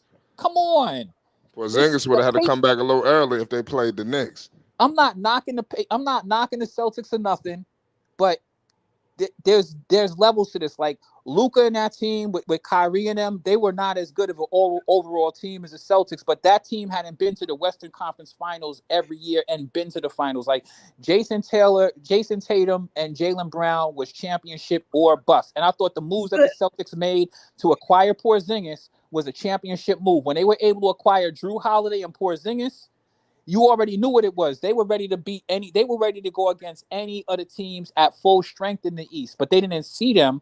So like when they got to the championship, it just really wasn't like super, But exciting. I get what you are saying. But another thing too, I keep telling you, it's a lot more stat watching and Twitter watching than it is watching on the games. Because as much as people talk about Luka and Tatum, you would have thought like it's just sad and it's weird to me that people don't I watch. feel like a lot of people are overcritical of Luka, because to be honest with Yeah, you, Luka played crazy, and Luka is putting up all-time numbers I've ever seen in the NBA. No cap. Other players who are offensive players who don't play defense, everybody is willing to turn their head the other way. They always get on Luka, and to be honest with you, this isn't the first time Kyrie has played underwhelming. The last time he played against the Celtics, when he was in net, they got swept, and he put up 2 11-point games. He put up 11-point games, 9-point games, 12-point games, all this postseason, and everybody act like they didn't see that. So to me, it wasn't like a shock to me, you know what I mean? Because I like who Kyrie is, but when you get past Luka and Kyrie, the rest of that team on the Mavericks, first off, it was exciting seeing them knock off the top team in the West, the second top team in the West, that everybody was for whatever reason thought that the Minnesota Timberwolves had what it took to go to a championship. I knew that the Minnesota Timberwolves was fraudulent because Minnesota would have been shaky. a better matchup. They would have been, but like I know, Flight, that Minnesota has the same issue. Cat is a very wishy-washy dude. I like Anthony Edwards, but come on, let's be serious. Like, I feel as though the best team in the West really still was the Denver Nuggets. Like, you know what I mean? Like, let's not kid ourselves. They have the experience, they got the pedigree, they got the dudes. They ended up losing, which left us with a team that hadn't proven itself. Minnesota Timberwolves was not a proven team. I don't know why people thought that It team. ain't even just about them being proven. They was incredibly flawed. Not that they was incredibly flawed either, Purple. They have one major flaw for me, and it's a dude that we know what he's going to give you. Cat does not show the F. If Cat has a mismatch every freaking game, he's been in this league long enough. All right, period. And that dude he just ain't always it. Rudy Gobert come on, he's a cone. You know what I mean? Like, I'm saying I like the Thunder, but the Thunder aren't even established as much as the Timberwolves was.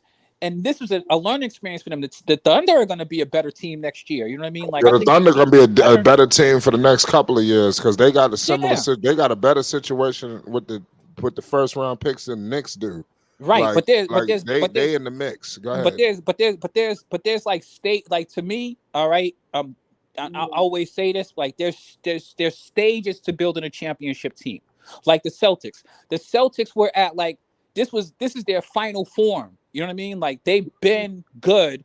They have the players, they have the pieces. They're a championship or bust team. When they picked up Porzingis, it was like, all right, we've got to get further than where we are. You know what I mean? We have the experience. We've been in the postseason. The Thunder needed this experience that they got. They'll get stronger and develop and maybe put those pieces to make them a championship team next year.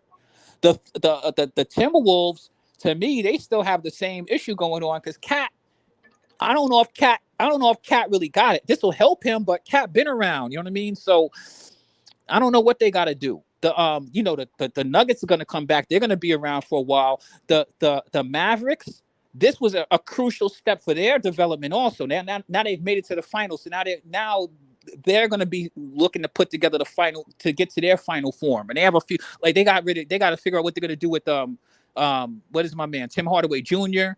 You know what I mean? He's out of there. Right. And I'm gonna be honest with you, Derrick Jones Jr. They got a lot out of him. I don't think that dude will be starting on most teams. You know what I mean? To be honest with you, you know what I mean? Like just being real with you. So like they still have a lot more stuff that they could do there with their team, but now they have this experience. The Knicks, this was critical for them. They got deep in the play. They got injured. The Knicks next year, they need to be looking at going to the Eastern Conference Finals next year, regardless of what they got going on out there. Yeah, and I agree with that. Finals, Listen, I don't know if it's the players' conditioning, whatever it is, but a lot of people blame the Knicks injuries on the man that's the coach of the team. That's the only thing. I think they'll always have injuries. I think that they always have injuries because of Tom Thibodeau. He overplay their players, and his practices are brutal. Now listen, come on, we ain't gonna dog Tibbs out like this, man. No, I'm just one saying, of the best coaches in the NBA. He's a good coach. He's a good coach, but one of the best coaches in the league. That's just his only problem, right? That he overplayed his ass. That's his only problem. Other than that, he's a hell of a coach. I think that's overstated, though. I think that Thibodeau gets the most out of those dudes. Like when he played Burks and all of them dudes. And let's be honest, most teams go to the postseason unstoppable. Most teams go to the postseason and reduce their roster size down to like. I'm not saying, but what I'm saying is this: look at the history with him. Especially like I'm talking especially for Chicago, bro. Like no doubt about it that he gets the best out of his players, but he overworked them. And when it's time for the playoffs, they injured, bro. Like every team he go on, it always end up like that. He just gotta change that shit.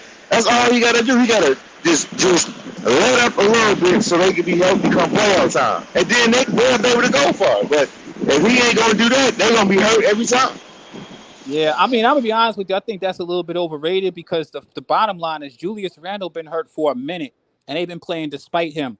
Hartenstein went down at a certain point. OG went down. This is before they even got into the playoffs. Like they had dudes who was kind of banged up. You know what I mean? But they made it to the second seed in the East, and nobody saw that when the season started at all. You know what I mean? So as much as they, he might have a little curse over him. Look at Doc Rivers. Doc Rivers, he be losing 3-1 in the playoffs. You know what I mean? And they be trying to say he's a terrible coach. He's a good coach. It's just like sometimes you just gotta have that playoff series where you kind of break that stigma. To hit the reset button. The Doc problem is he need to go coach a team that's not win or die. You win or go home or some shit like that. He need to go to a team where he got some grace. I agree with you, but you know something though. Keep stepping into these jobs where it's win today. What you saying is he need to go to a rebuilding team?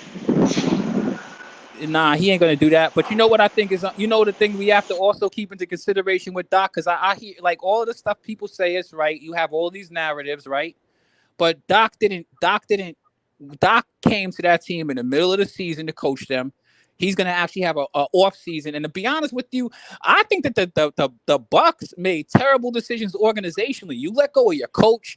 You saw what Grayson Allen did this year. You saw what DiVincenzo did this year. You saw what happened with my man Drew Holiday. Y'all got rid of your coach. Like it was stupid what they did. They did that to themselves. To me, it ain't even Doc's fault. Y'all did it to yourselves. But Doc is gonna have an opportunity to actually go through an off season with them. And let's be serious. Damian Lillard don't play no D. You did all of that for a dude who plays no D. Yep. Who ain't never won nothing. Yeah. I mean, like, to me, I think it's the organization. I mean, you could put it on Doc, but let's be real. The moonwalking from that organization started with their organization. I don't know the reason why they got rid of Bud. That was the stupidest thing they ever did. I think they panicked because they thought Giannis wanted to leave. Maybe, but you got to go forward, not go back. You know the reason why I stand up for Bud though, Purple, because a lot of people dog Bud. Remember the year when the Bucks got to the finals, the year they beat the Nets, Purple. Remember that? Mm-hmm. And everybody was getting on Bud's behind because he kept on playing Brook Lopez, right? Remember that, Purple? Mm-hmm. You know what Bud did?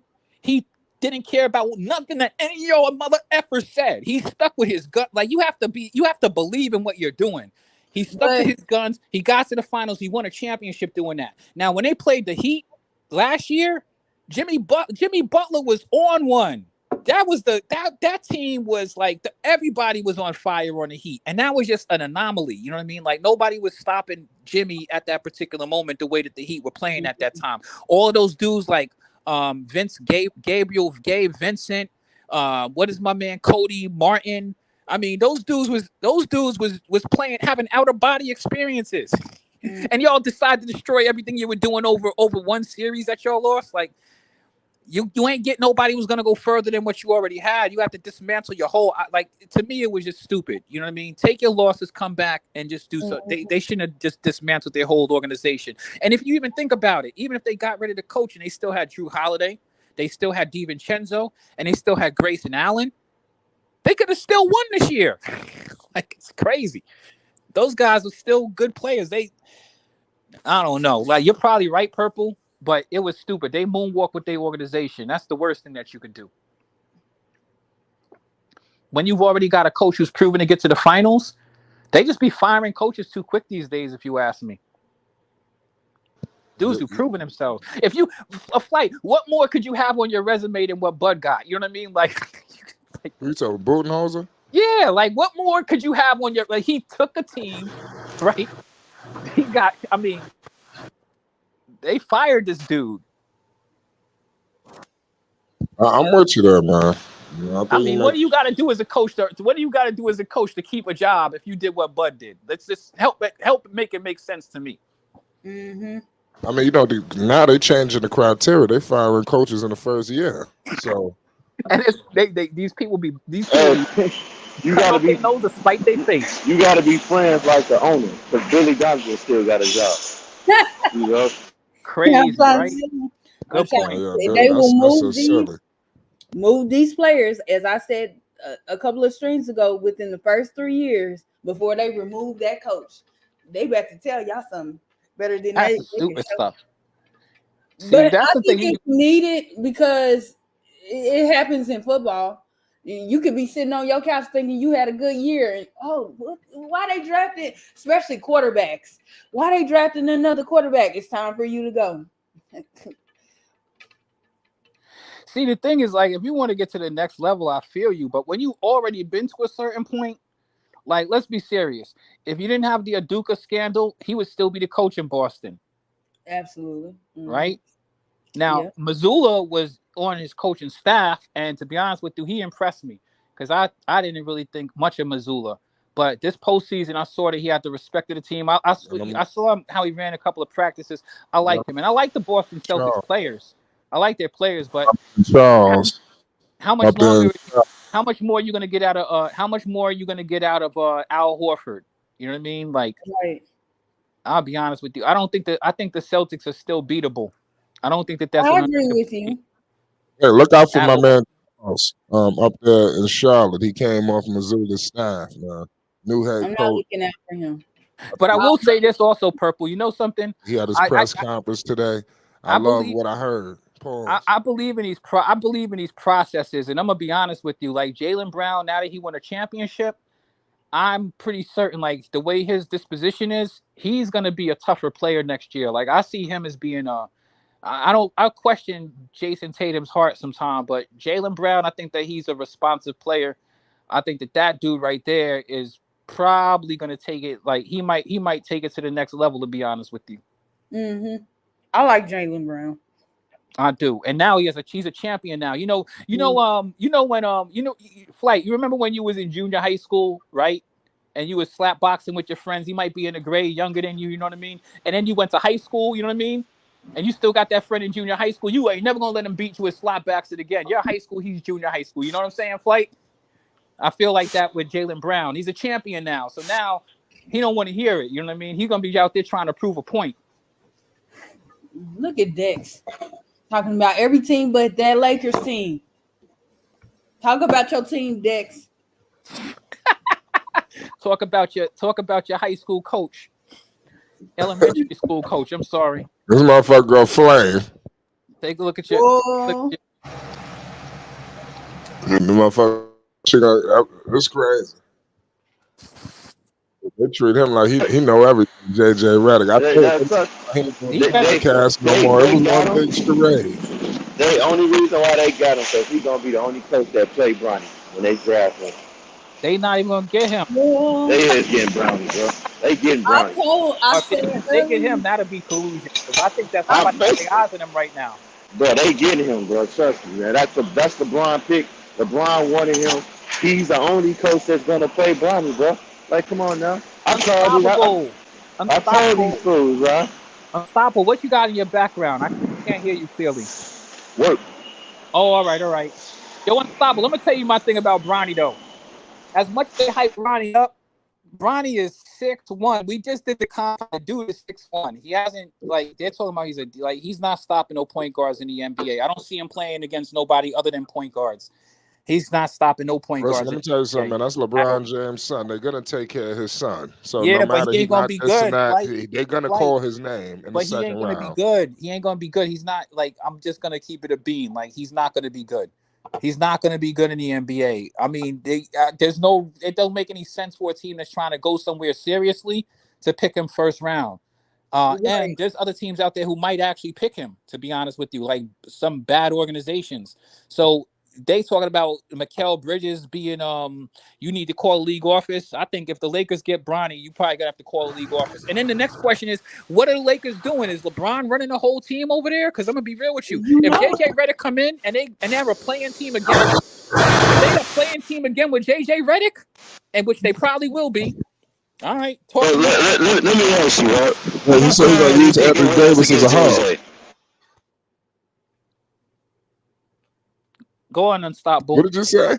You saying that they need to call because I guess you saying it's some shady business going on. So who do you think our deal was against JJ? I mean, come on, dog. You can see the writing on the wall. Right, that's a fact. Unstoppable. I agree with you. Like, there's definitely some shady stuff, but I don't know if it's. I don't. It doesn't sound like the Lakers are trying to go get anywhere. Is all I'm saying. JJ Redick's coaching resume. He hasn't even been on a coaching staff as a professional. They don't care, bro. On a coaching staff as a pro. They trying to please LeBron James, but they don't care. As long as LeBron James stay there, they getting the money. They draft his son. They don't care. Right. How long was it between when Kobe retired and they got LeBron James? It was 2 years, right? Or a year? It was longer than a year. Okay. Dex, answer the question. That's your team.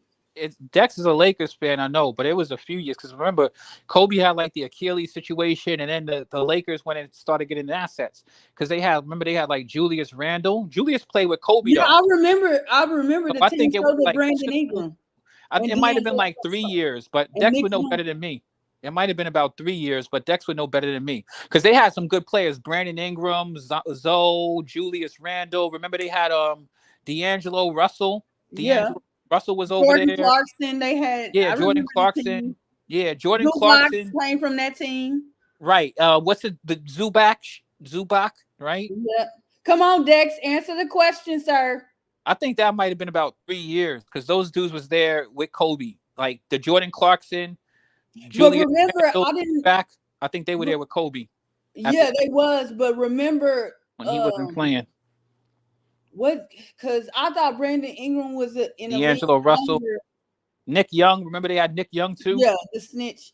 Yeah. I shouldn't have did that. That was disrespectful. The Lakers and they had having Kobe on house arrest. Kobe's punk ass was a snitch too. Let's keep it a bean. Yeah. Come on, Dex. You typing, making fun of the Bulls. Answer the question, sir. He's avoiding it. He's too busy. I know he is. He's distracted. He's still partying to not like us. He's still out there celebrating.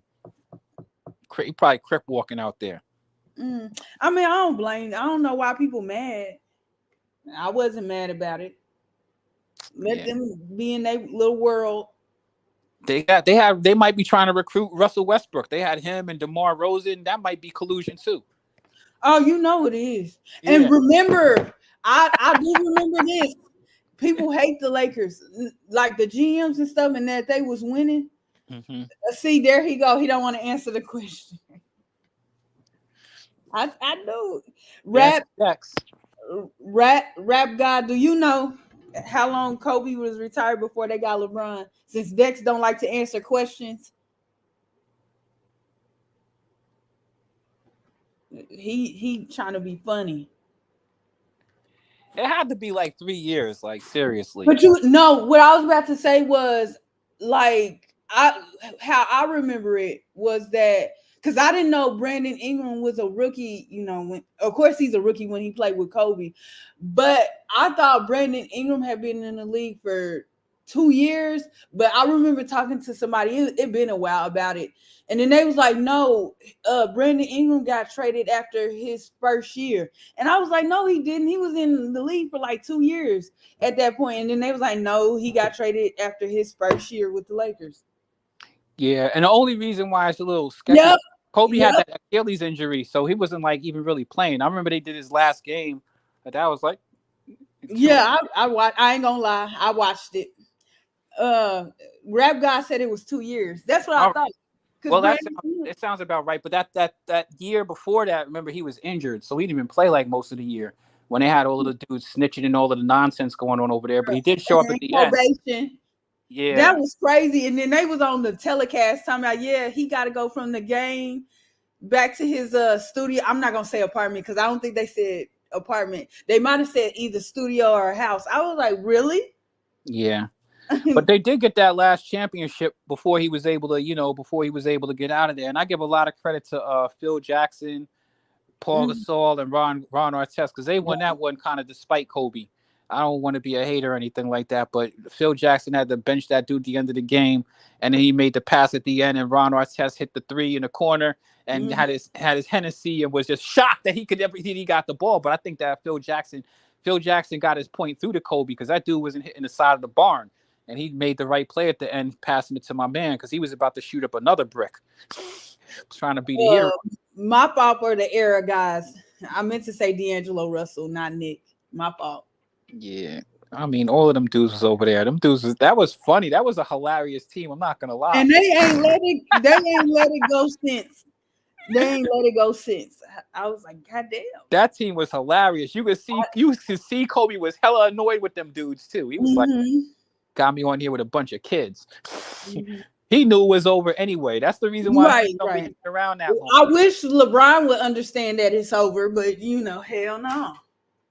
I think so. There's a lot of these dudes that they're just hanging because they got clout. You know what I mean? Like the social media is more prevalent now than it was before. I mean, to be real with you, these guys now are hanging around like they really are a whole different generation. You know what I mean? Like Kobe might have left like a couple of years before them, but believe me, he was like that's a total different generation, like completely. You know what I mean? Yeah, Kobe, even LeBron to an extent.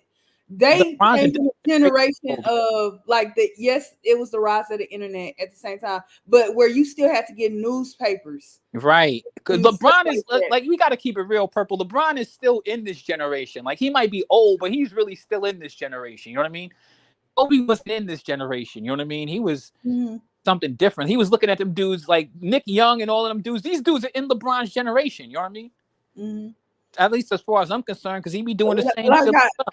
Like I said, I can't believe like every day I sit and think like I seen LeBron. I'll be glad when it ends though.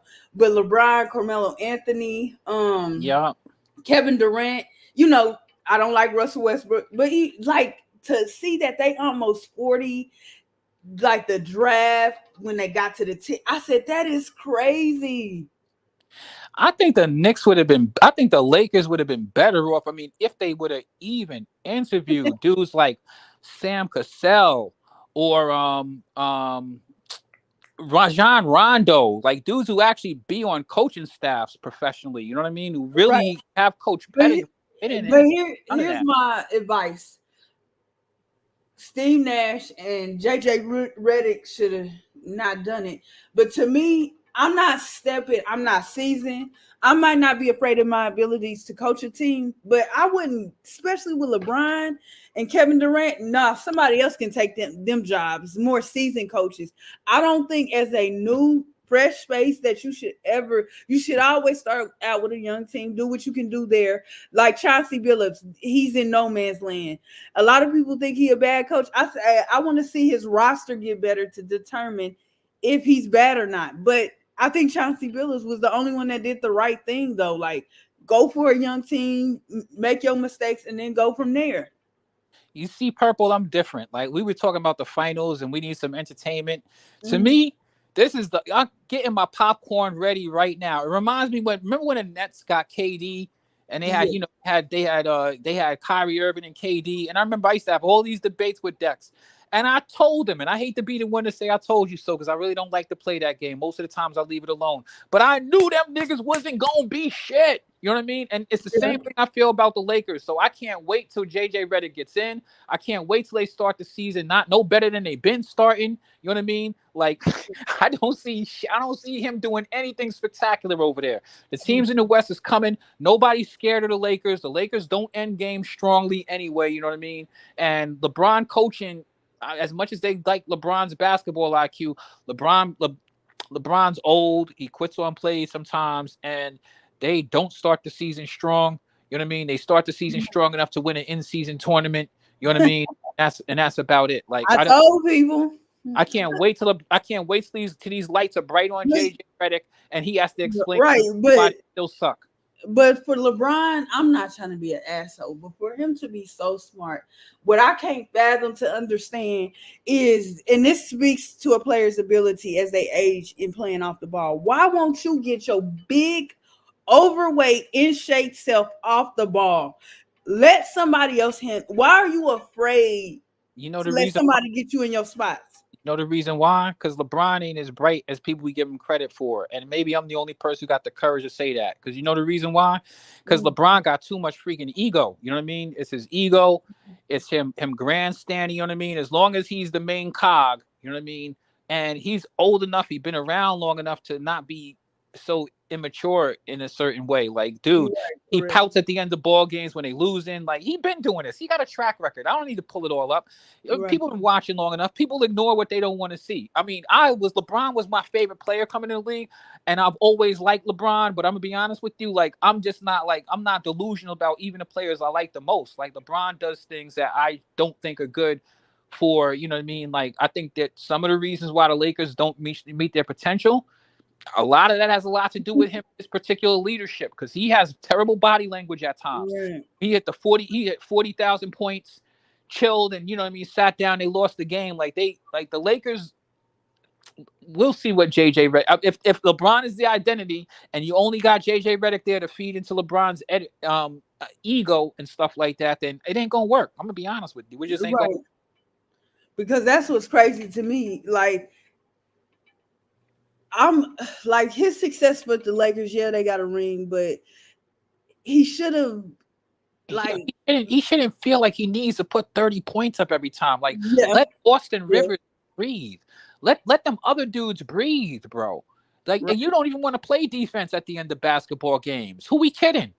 Like, and this is what's so crazy. I know they gave up picks for Russell Westbrook. Who else did they get that's no longer there? Because Westbrook ain't there. They didn't give up no picks for D'Angelo Russell, I don't feel like. But it's like, for you to go on ESPN and they get in the locker room, I mean, just give up the picks. You don't know what they're going to be worth. Even if he was right, I'm still looking at you like, really? So you think you think because of how great you are as an individual player that you know more than a GM's job, the GM, which is his job to build a good team. You think you know more? You know so much more. That's why the Lakers is a mess. That's sad. It's organizational, man. And and shout out to the chat, because we got some smart people out there. Like, you guys know what time it is. I mean, we've watched LeBron play 21 years. I'm an original. I have my own original thought process, and I'm a man of reason. You know what I mean? I believe in reason. And to be quite honest with you, I'm gonna be the one to say it. You could call me a hater if you want. I don't see Bronny James as being that dude. Like, that's not a move forward. It's a dude for Bronny. I mean, get Bronny in the league so he doesn't end up like D'Angelo Ball, right? You know what I mean? But to be honest with you, D'Angelo Ball better than him. And I would say this too. Jordan got sons. Scottie Pippen, we know, has sons. They didn't seem to be hurt or embarrassed that their kids wasn't as good as they were. Didn't make the league. Shaq, I forgot about Shaq because Shaq is also retired. Shaq got sons. I don't understand why he just. Shaq's son was good. Ron Artest was good. What you don't get is LeBron James wants to be the only player that played with his kid. Right. He wants to be the first one to do it. Right. Yes, he does. But the thing is, like, here's the thing. Like, all right, so I'm not a Lakers fan. Unstoppable, you're a Lakers fan? Not at all, bro. All right. So let me share something with you guys about Lakers Nation. And this isn't just regular dudes. These are people who've played as Lakers. I'm talking about James Worthy. What's my man? Big Shot. Robert Horry. Big Shot Robert Horry. You know what I mean? This is on their channel. They are not in love with the direction the Lakers are going at all. They're looking at the West landscape and they're like, let's be serious. Like, these teams have built for the future. They're younger. They're more athletic. You know what I mean? And these teams are built for the future. And the Lakers are hanging on to, like, LeBron James, old ass. You know what I mean? Like, they're ready to they're done with it. They know that none of this isn't progressive for the Lakers. You know what I mean? Bringing in a 6'1" dude that you're trying to say is a 3-and-D dude who's not a knockdown outside shooter at all. He has not shown that he's an effective person he hasn't been able to show that he's effective at driving to the lane on people in college. He probably wasn't even better than half the players in college, nor half the players on his team. And you think a 6'1" dude, and you're saying that he's a defensive stopper? Who is he going to stop in the NBA? Do you realize at 6'1" you're playing against point guards? Think about the NBA point guards in the NBA, and you tell me which one of those is going to be scared when you put Bronny against him. You think that De'Aaron Fox, you think if he sees Bronny, it's going to stop anything. He's going to light his little ass up. Am I right or wrong, Unstoppable? All right? We can go around the league. You can name them. You show me a point guard who ain't going to light that little MF up. I mean, I feel you, but again, Bron don't care. He's trying to be the first player that played with his friends. No, I agree with you on that. Lakers don't care either. The point that they're trying to, with the narrative, Unstoppable. The narrative is that Bronny is some defensive stopper. We need to. That's not gonna. It ain't gonna work at this level. Not at 6'1", bro. It ain't like. Let's just be honest about that. They trying to tell you the reason why they drafted him, but we all know the real reason why they drafted him. Yeah, and it's a straight lie, and anybody with two eyes can see that. Purple, you follow what I'm saying? Yeah, I agree. But I will say this, man. I think if Bronny if he really want to play ball and dedicated to the game like his father is, I think with the right development he'll get better. I felt the same way about Scottie Pippen Jr. Didn't we, Unstoppable? You said what? I said we felt the same way about Scottie Pippen Jr. Didn't we, Unstoppable? How many minutes did he get as a Laker? I don't even remember, bro. Exactly. He ain't even there anymore. Ain't nobody thinking about his ass no more either, are they? If I'm correct, isn't Max Christie's dad Doug Christie? Yep. Yeah. So you see how he moved out the way. His son, he's sort of making it. Look you know who's hanging around by the skin of their teeth? Tim Hardaway Jr., right? Oh, yeah. And I'm going to be honest with you. He's hanging on by the skin of his teeth. He actually was able to do a little something, but he's got size. He's got an attribute. You know what I mean? I'm just saying, like, I don't see the need. I don't see that as being the future of the NBA. A dude who's 6'1", who's not a point guard. A dude who's 6'1", who's not a point guard. It ain't even about that knockdown out the outside shooter. Like, where are we going with this? Here's my thing with the whole Bronny thing. Like, I don't know, because we didn't hear nothing about it with Scottie. I don't know about Michael Jordan's sons. I don't even know if they, did the whole draft thing or whatever. College players, but my whole thing is I've been hearing a lot of people say, well, if you had the ability, your son or daughter, from whatever space you would be in, you would help them get in. Yes, but they need to show that they're worthy, if that makes sense. If I'm using the correct words. Like, I want you to go and take a look at Michael Jordan's son. What was his name? Marcus Jordan. Take a look at his college numbers, and then take a look at Bronny's college numbers, and you tell me who was better. Oh, I can tell you that without looking at the Didn't numbers. even you ain't gotta do hard analysis, Yeah, and he ain't even go to the pros. You know what I but mean? Like, but that's what I'm saying. I think LeBron is wrong in this, right? I don't think nobody's gonna hurt his son or anything like that. They not that childish, but it's gonna be a sense of frustration on the point of this. You shouldn't have used the power that you have over this league, over whomever you know, to get your son. Like, if he's not good enough, he's not good enough.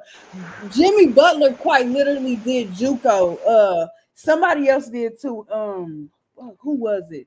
That they yeah, were talking about. Like, they went and did other things when colleges said and when scouts said, or however that situation went, that they were not good enough. They went to go do other things. Like, for you to use your power like that and you strong But on Purple, you don't. gotta realize again who we talking about. Yeah, He don't care. Just not said it earlier, it's ego. He wanna be the first. He wanna have something else on Jordan where as though when he feel like there's nothing you can say that he the GOAT.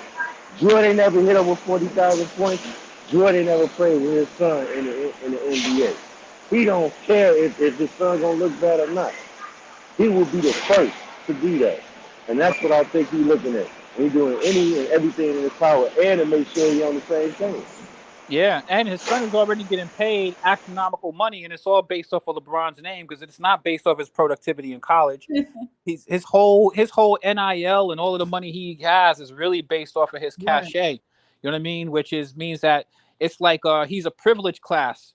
He's a privileged class, and more than a privileged class. He got a lot of press in his college year, and there's other pro basketball's children out there who are better than him who ain't get that press and ain't nobody Yeah. complaining about nor caring about.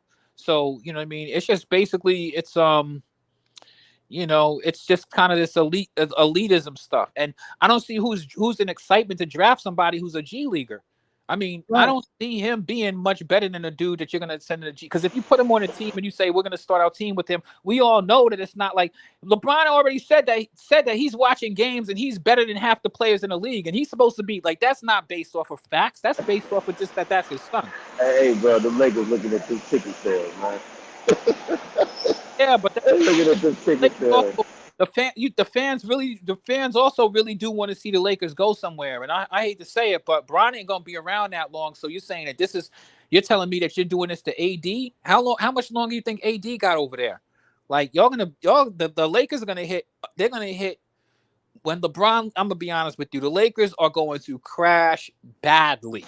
I don't know, man. AD might request a trade if it get bad, if it get real bad, shit. But like I said, I don't think they really don't have a future when you think about it because they traded what picks they got. If they Yeah. chose to strip it down and rebuild, It's they ain't got no picks. it's because they're not like it's because of the thing is that when they bought like to me what really should happen with the Lakers is all right, we got our championship out of you, LeBron, we got our ticket sales and all of that, you know what I mean?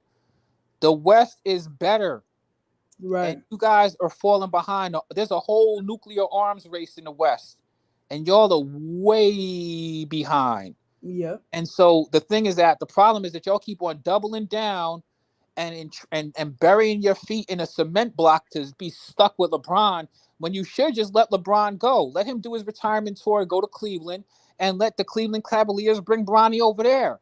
That's what they should do. They'll Because do it in 3 years, man. That's when LeBron will leave in 3 years. I say you got 3 years left. I'll be honest with you, LeBron's already on borrowed time. He's playing great right now, but the longer he plays, the more likely that he's going to have some sort of crazy freak injury or something like that. You know what I mean? And he's already on his way out. So I think that he should just if he could play with his son this year, it's time to make your exit strategy, bro. You've been around long enough. Well, I like I just said, he ain't doing that until he plays on the same team with his son.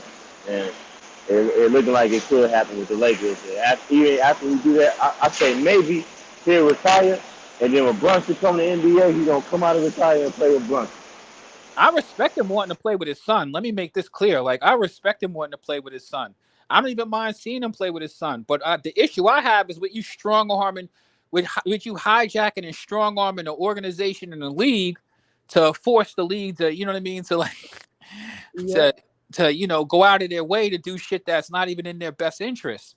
And Yeah. also the lies, like it's like in 2024, people just like, I mean, we even see it in the presidency, man. You can just continue to lie and lie and lie and lie and lie and lie, and there are people who just want to believe the lie. They don't care about logic or reality. They're like, we're just gonna run with it. You know what I mean? So I unfortunately, I don't buy the hype. I don't think that Bronny James is a legitimate pro at all. I don't, in any way, shape, or form. I've seen him play in college. I know that he's a mediocre player. But you know what, this though, especially with, like I said, I know why they hired JJ, because I feel like JJ gonna be the only person that will play Bronny. I just, is the fans gonna be stupid enough to say once again, oh, look at the coach that the Lakers got. They knew that coach wasn't good enough. They stopped LeBron James from winning more championships. It's like, bro, LeBron James got every player, every coach he ever wanted. Why are we starting using excuses? You know what I'm saying? I didn't hear you breaking up. What'd you say? I said it don't make a difference what they do. They're not going to. Right now, they have to worry about the Mavericks are going to be better next year than they are this year. The Denver Nuggets are going to be right back. The Minnesota Timberwolves probably are going to be better than they are this year. I mean, I think that they know what they have to do, whether it's figuring out what's going on with Cat or just adding more dimensions to them or whatever. The Thunder are on the come up. The Clippers, I mean, they got a bunch of people over there. They're still going to be very competitive. The Suns still got those dudes because they're locked in for the long haul with those guys. You know what I mean? Like, let's be serious. The Kings are coming back. The Kings are coming back because they'll be healthy next year. John Morant's going to be healthy next year, right? You follow what I'm saying? Like, it's nothing. Hey, it's going to be another team that's going to probably come up there too. If the Houston Rockets get their hands on Kevin Durant, Houston Rockets might just have to throw him up in there. Well, the Rockets, the reason I'm not going to say the Rockets is because the Rockets, they still have to get to that first, you know what I mean? The Rockets have to get to the level of these teams I'm talking about are already there. The Rockets, you know what I mean? They have a solid center and maybe they can make a move or whatever, but the West isn't sweet anyway, is all I'm saying. You know what I mean? Like, no matter what. Right. I agree. The West ain't sweet. Like, there's no guarantees for the Lakers. The Lakers are not head and shoulders better than all of these teams. In fact, the Lakers are mediocre. The Lakers have been a playing team for like the last 3 seasons. Let's keep it a bean. You know? Right. So like and barely a playing team. Think about it. Last year, they had teams like the Mavericks that moved backwards. Like last year, if Utah and the Mavericks aren't on self-destruction missions, they don't even make the play-in. And the same thing this year. The Lakers aren't really a legit team, yo. You know what I mean? It is what it is. And once again, the key to the CBA, that's the key. So if LeBron signs back to that money, they have to keep every guy that they currently have on their current roster. They won't be able to trade picks, and they won't be able to. They lose the taxpayers exception thingy, the mid-level exception thing. They cannot sign players for that, so that's tough. Because they a repeat offender of the second apron with Bron's new deal. So they won't be able to do a sign and trade either? Nope, they can't do teams in the first apron or the second apron cannot do signing trades. Yeah, so I guess the DeMar DeRozan going over there out the question, huh? Hey, Purple Baby, you on Instagram or something? What? Are you on Instagram or something, Purple Baby? Yes. On the private chat, send me your Instagram contact so I can connect with you. You be on point. You be knowing what you're talking about sometime. Oh. I'm not like, for me, I'm not like, I deal with people who are a lot more like, the business of basketball is, I don't get that deep into it. Like, me either. But I wanted to know why people was making a fuss. So I had went and looked and I was like, oh. Which is why Paul George is pouting, because ain't nobody trying to give him his money. And why it's going to make it hard for Brandon Ingram to get paid. And you know, Hey, Perk, where do you think Paul George going to go? Back to the Clippers, because ain't nobody trying to pay him. He's an older player on the decline. Yep. And who don't show up in the postseason when it really counts. Okay, what about Clay? Hope y'all can answer that too. That's gonna be tricky to me. Clay because the Warriors are probably however long Wiggins been there. prior to Wiggins, they so much of a repeat offender in the probably first apron or second apron.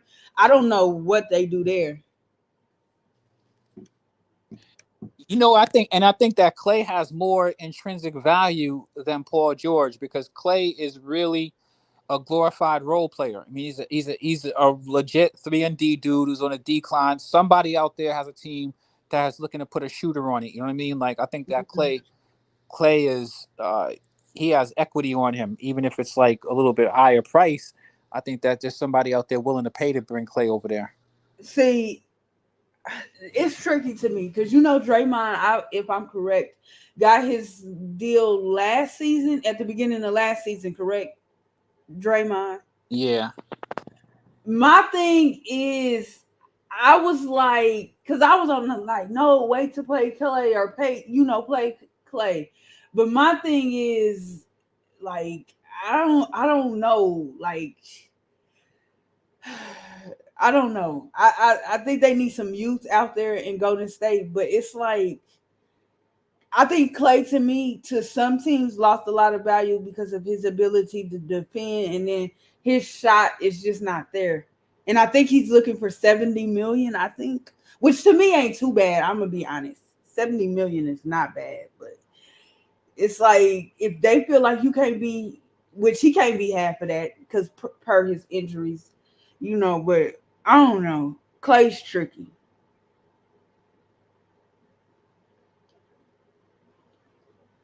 And I don't think he's looking. I can see him going to what you call that, Orlando Magic. But and that's the thing too. With Orlando, shit, who's they starting? Because Clay's like a 2-3 or a 3-2, however you want to put it. I know Wagner and Isaac is off the bench. I do that. Pablo, I think, is a 4. I think Wendell Carter comes off the bench, Zoni, or he starts. Yeah, the Magic have a bunch of good players over there, and they're young. Yeah. So So I who mean, they they getting got the from? Wagners, they got Wendell Carter, they've got a bunch of guards, they've got Paolo. Because I Yeah, think Gary Harris is going to. No, I feel like they gave Gary Harris a new deal. you know what I think in the NBA nowadays, though. I think that there's a lot of players in the league who are overpaid, Yeah. and it only seems like it's getting worse because they're giving away. They're giving away like these contracts are astronomical for dudes who are doing and who are not even worth it, and so these dudes are just going to become more and more expendable. I think that some of these dudes are going to find themselves in really weird situations. Fortunately for Clay, Clay has a skill. He's a skilled player, so he'll Yeah. be all right. Paul George, the problem he's going to have is that like if you bring him somewhere, like now he's got to be a featured player. Nobody's trying to build a team around Paul George. You know what I mean? In 2024, he has to go somewhere where he could fit in, and he can't be the main dude, but he's still going to be like your second option or third I option. say third, yeah, third or fourth option. Nah, Yeah. he ain't gonna be no fourth option. Not Paul George. He makes too much money to be a fourth option. Purple. But only teams that can give him that money is Philly and Orlando. Well, And you know the thing I'm Detroit. interested in also. I'm interested in seeing what happens with see the whole Lakers thing. I was shocked that they actually hired JJ Redick, and Wow.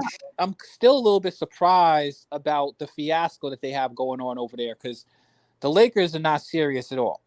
So I'm interested in seeing what happens with the Donovan Mitchell situation.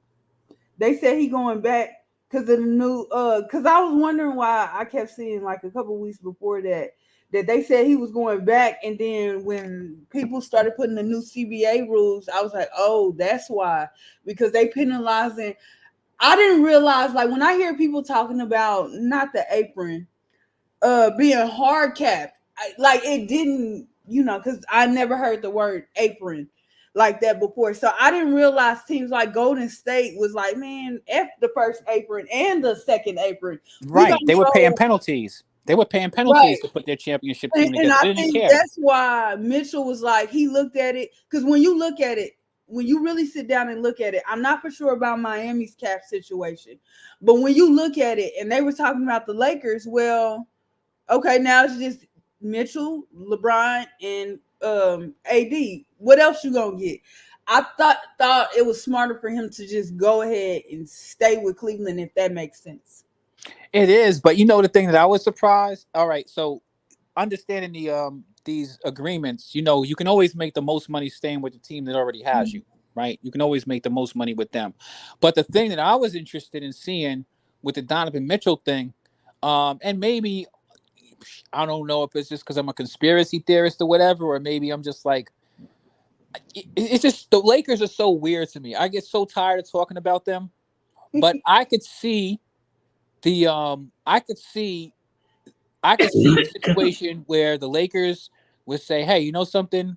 We need to move forward," and that's why the JJ Redick hiring was kind of also, even though I was hearing about it, I didn't think they would actually do it. But now that they did it, it seems like it's kind of showing what maybe where their mind is. Because I could see the Lakers and the Cleveland Cavaliers. I could see LeBron getting ready to round out because he didn't make a commitment for whatever reason and all of the stuff he was doing.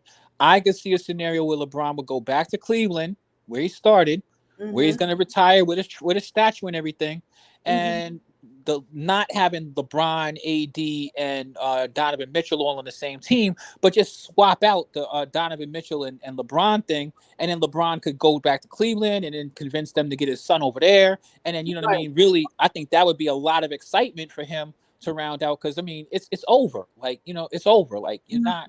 Like I don't see you really winning a championship no more, Bron. Like I don't see you playing hard enough to do that anymore.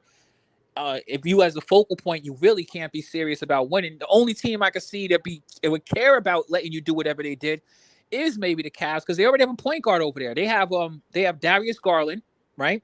Darius, I think that Darius could play next to LeBron, and they have Evan Mobley. You know what I mean? And they got the Afro Samurai over there. They actually have a pretty decent team. That team actually makes some sort of sense. You might could actually do something and come back and look like a hero, getting the Cavs, you know what I mean, past one of these rounds in the postseason, and then maybe, competing with one of these teams in the East. But hanging around the West, I just don't see really a future in that for LeBron or whatever he's doing. But clearly the Lakers are committed towards this. That otherwise it didn't make sense for them to hire JJ Redick. That's the only reason why I was surprised that they actually went through with that. I was like, y'all really y'all might as well just hire LeBron as the coach. They might, because, Bronny only worked out for 3 teams. It was what? Suns, Lakers, and Cavs. Yeah, you see what I'm saying? No, Unstoppable. I could see that happening because LeBron's got to get ready to do his exit tour, and he wants to play with his son. And the Cavaliers have the most invested in the LeBron James legacy. I mean, that's really his legacy. You know what I'm saying? So I could see that happening. But not bringing no JJ Redick with you. I don't see what the Lakers want with JJ Redick. I tell you, I see JJ because he's the only person going to play. He's the only coach who's going to play Bronny. Even though every other coach know, hey, man, he ain't ready. JJ, like, he don't give a shit. He going to play. Yeah. True. How you feel about that, Purple? I was about to tell you, because I forgot. People been talking about the deal. I can't even find the deal now. But the only thing is LeBron would make more. Remember the dollar for dollar. LeBron would make more money than Mitchell. Because I think he would be making like, I'm not gonna be dramatic because I think it's 100. I think they said 186 million, but it's like something crazy, like 50 something a year. And I think Mitchell's contract might be in the 30s. So yeah, but usually what they do in situations like that is they have like it's not just going to be LeBron.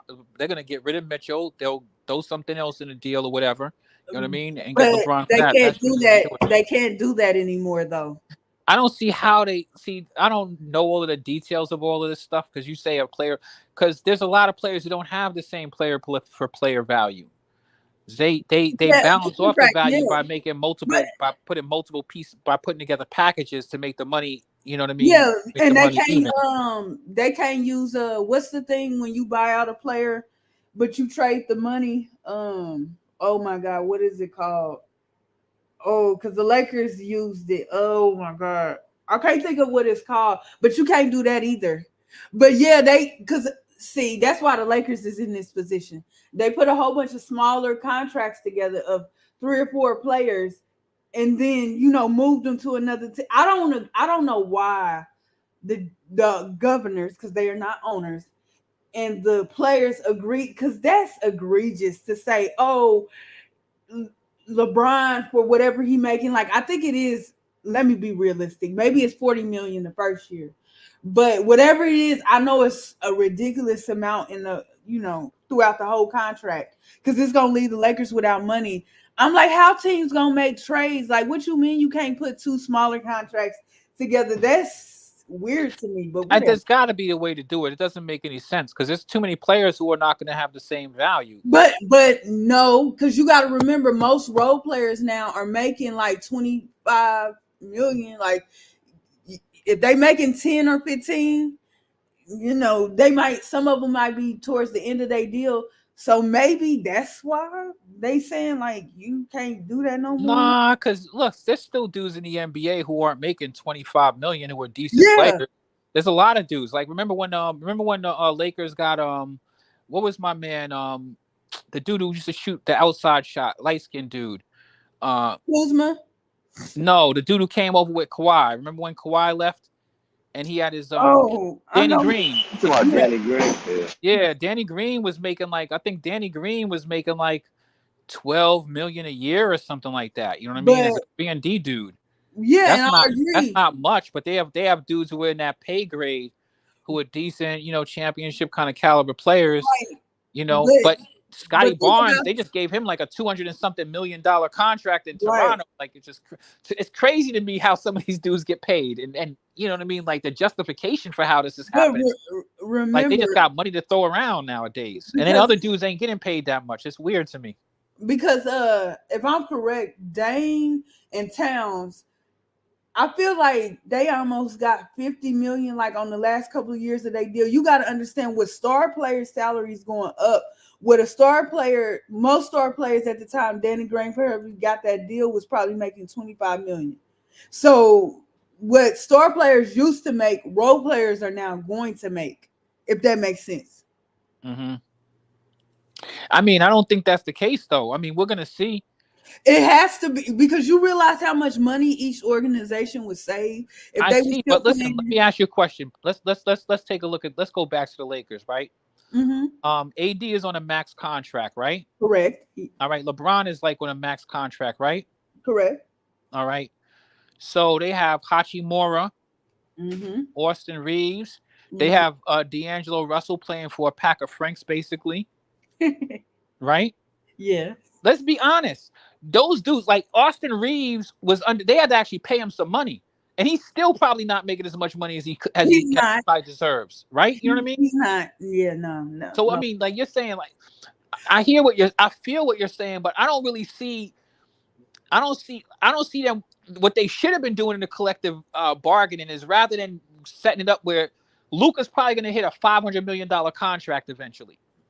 Somebody was talking about he's probably going to be the first dude in the NBA to have like a $500 million contract, or very close to that after when his contract is up, because of all of the stuff that he's done and the incentives and all of that stuff kicked in, right? Him and Jason Tatum are leading the way right now because they're both young players in the same age who have actually accolades that support them doing all of these things or whatever, that are really eligible for super max contracts. You know what I mean? Right. So what they're supplementing it by is these other dudes, but what they should have done is, rather than putting all of the heaviness at the top of the helmet, it doesn't, like, I'm not seeing, like, it would be different if you would say, well, a dude like Al Horford we're going to make sure that he's making 30 million a year, because they're not doing shit like that in the NBA. Otherwise that would be what would make more sense to me with the way that they're doing, since they're giving away money like a pack of Franks. You know what I mean? Make sure these low end dudes are getting more money, but you still have dudes out there you have so many dudes who are overpaid. You still have a bunch of dudes who are underpaid. Yeah, but that's what's going on with remember with Brandon and them. They're looking for 25 plus, and they're considered to be either, well, I'm not going to consider none of them the first best player, but like you said about George, the second best player. So if they're supposed to be the first or second best player depending on the team, and they looking for 25 plus or almost 30 plus, I would say. I think that Brandon Ingram is worth a 30 million at least a year. Like, because he's a number one option, number two at the very least. Okay, but so how much would a role player make? If you handing out $30 million contracts to a star player that's a number one player, how much is that role player going to, like Josh Hart, for example, because he's definitely the ultimate role player. How much? Well, you know, they're getting those. I mean, I don't know what Josh Hart is getting, but I'm assuming Josh Hart is around a $10 million a year mark. He probably Right? is, because I know he. All right. So let's say that you do a 4-year contract for him. So he has a $40 million contract for 10 years, right? Something along those lines. Or let's say he's getting 60 million for, you know, let's say he's even getting 60 million over that course of time, something in that ballpark, right? Because that's how they break things down. Because when you put it that way, when you take a look at it over there at the Pelicans, right? Remember, Zion Williamson was a rookie. So I think that he just is coming out of his like rookie agreement, right? So now he should be eligible for either max contract or whatever they want to give him. Like, to me, the Pelicans don't even have no max player over there. If Brandon Ingram is only getting 25 million, who's getting a max over there in the Pelicans, right? You know what I mean? I do know that they are close to the first apron, and I think they would be over if they bring Brandon Ingram back because of CJ McCollum when they resign. Oh, because CJ McCollum he has been playing the league season, and he's also been like a second tier dude. So he does have a pretty hefty contract, but still, it doesn't seem like they should be over contract, over budget with the dudes that they have. I should have went to the what's name, because I don't know the details of how these things work. How much is a dude like Drew Holiday making? Oh, I think he's making 25. Let me look, because I pulled up the wrong team. I was about to say Milwaukee. He with Boston. Let's see what he made this year. Let's go take a look at the Celtics. Let's take a look at the Celtics. It's loading. I'm going to the salary. Yeah, this is going to be very revealing, because I know that they got 2 max players over there with Jaylen Brown and Jason Tatum. I know that Kristaps Porzingis ain't cheap. I know that Drew Holiday can't be cheap. So remember, all these deals were, except for Tatum. Where is he, by the way? Actually, yeah, except for Tatum, everybody's deals was signed prior to the new CBA. Just to remind you. Okay. But next season, the 2024-25 season, this won't be allowed anymore. So you got Drew Holiday next season making 30 million. Porzingis is making 29. Okay. And those guys, I think, are. And before you go further, I think that those dudes are getting their appropriate. I think those guys are worth as much money as they're getting. Both of those guys. That's what I think they deserve. They're in their. They're being paid properly, if you ask me. Go ahead. Tatum is making 37, and then Brown is making. He's making a lot because he's just signed a deal that was a max. Well, they need to update the thing because it's not showing. Brown's making over 300 million. I meant to say Tatum, my fault. Am I looking at this? Tatum has a contract that's coming up. Brown already signed his. He's at over 300 million. He's like around 300 and I want to say like 300 and between 300 and that's 37. Somewhere around 310 million or maybe I've been looking at my computer too long. Yeah, so Tatum next year will be making 34, my fault. Not 34. 34, and then Brown is making 49. That won't be allowed no more with the new CBA. You can't have 4 players making that per year. Well, that's crazy, Purple, because I just got finished hearing him talk about Jason Tatum's contract coming up, and they're going to give him a max. So let me ask you a question. How much is Derek White making over there? 19. Next year, he'll be making 19. And how much is Al Horford getting? 9, which is cheap because he signed his deal prior to the new. So basically, anything that gets signed. Now, I'm not for sure how it works. You see how the NBA is purple. You see how the NBA is? Yeah. Al Horford getting $9 million. You know, like I know that they're not paid. He's crazy underpaid. Yes, and I agree with that. For a dude, because he's a veteran. He was on the team initially. He left and came back, and I thought that they had like a veteran. There was like a veteran minimum from the years bracket. That he been in the league. Yeah, like a veteran minimum. Well, that's what I'm up your pay rate. Yeah, but to this team, Yeah, we know Jaylen Brown and Tatum are the guys. Kristaps and what's name are role play. That's a lot. Now it do get sketchy because I think they can still go over the cap for the players that they drafted and everything. So that'll be the only way they get away with it.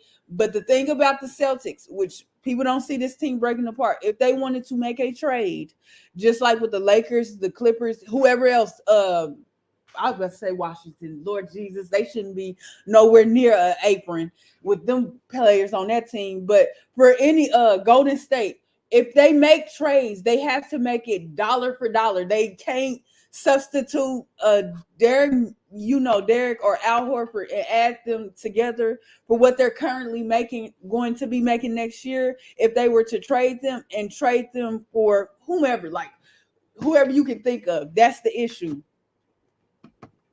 Well, here's the thing. I have maybe two more things I want to go into, and then I'm gonna start wrapping it up, Purple. But Me too. the Celtics budget, like you just got finished naming these dudes. Now I don't know all of the details, but ain't no way in hell the Pelicans salary is anywhere close to the Celtics salary. I'm telling you, it's because when they brought in CJ, I didn't because we was arguing about it. They re-signed him. And so that made them, because I don't, like you said, I guess Zion ain't got his new deal yet, but they over. That's all I know. That's why they ain't bringing back Valanciunas. It doesn't even make a difference what they do over there, or even if they are paying more money for CJ. There is no way that their salary is anywhere close. I'm trying to tell you. I agree with you, but they still near the first apron. Because check it out. Because Zion, Zion, his rookie is up. So he's probably the only player on their team that's probably going to get a max deal. Because I don't think that Brandon Ingram is a max deal. Yeah, I agree with you.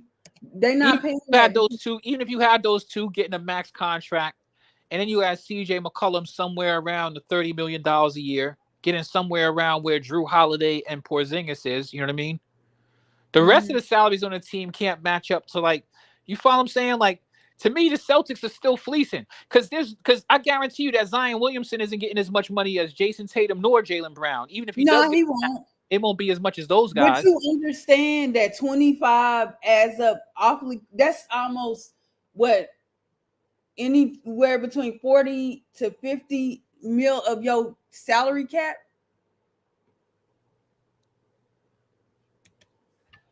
Yeah, no, I think the Celtics have a hefty budget over there.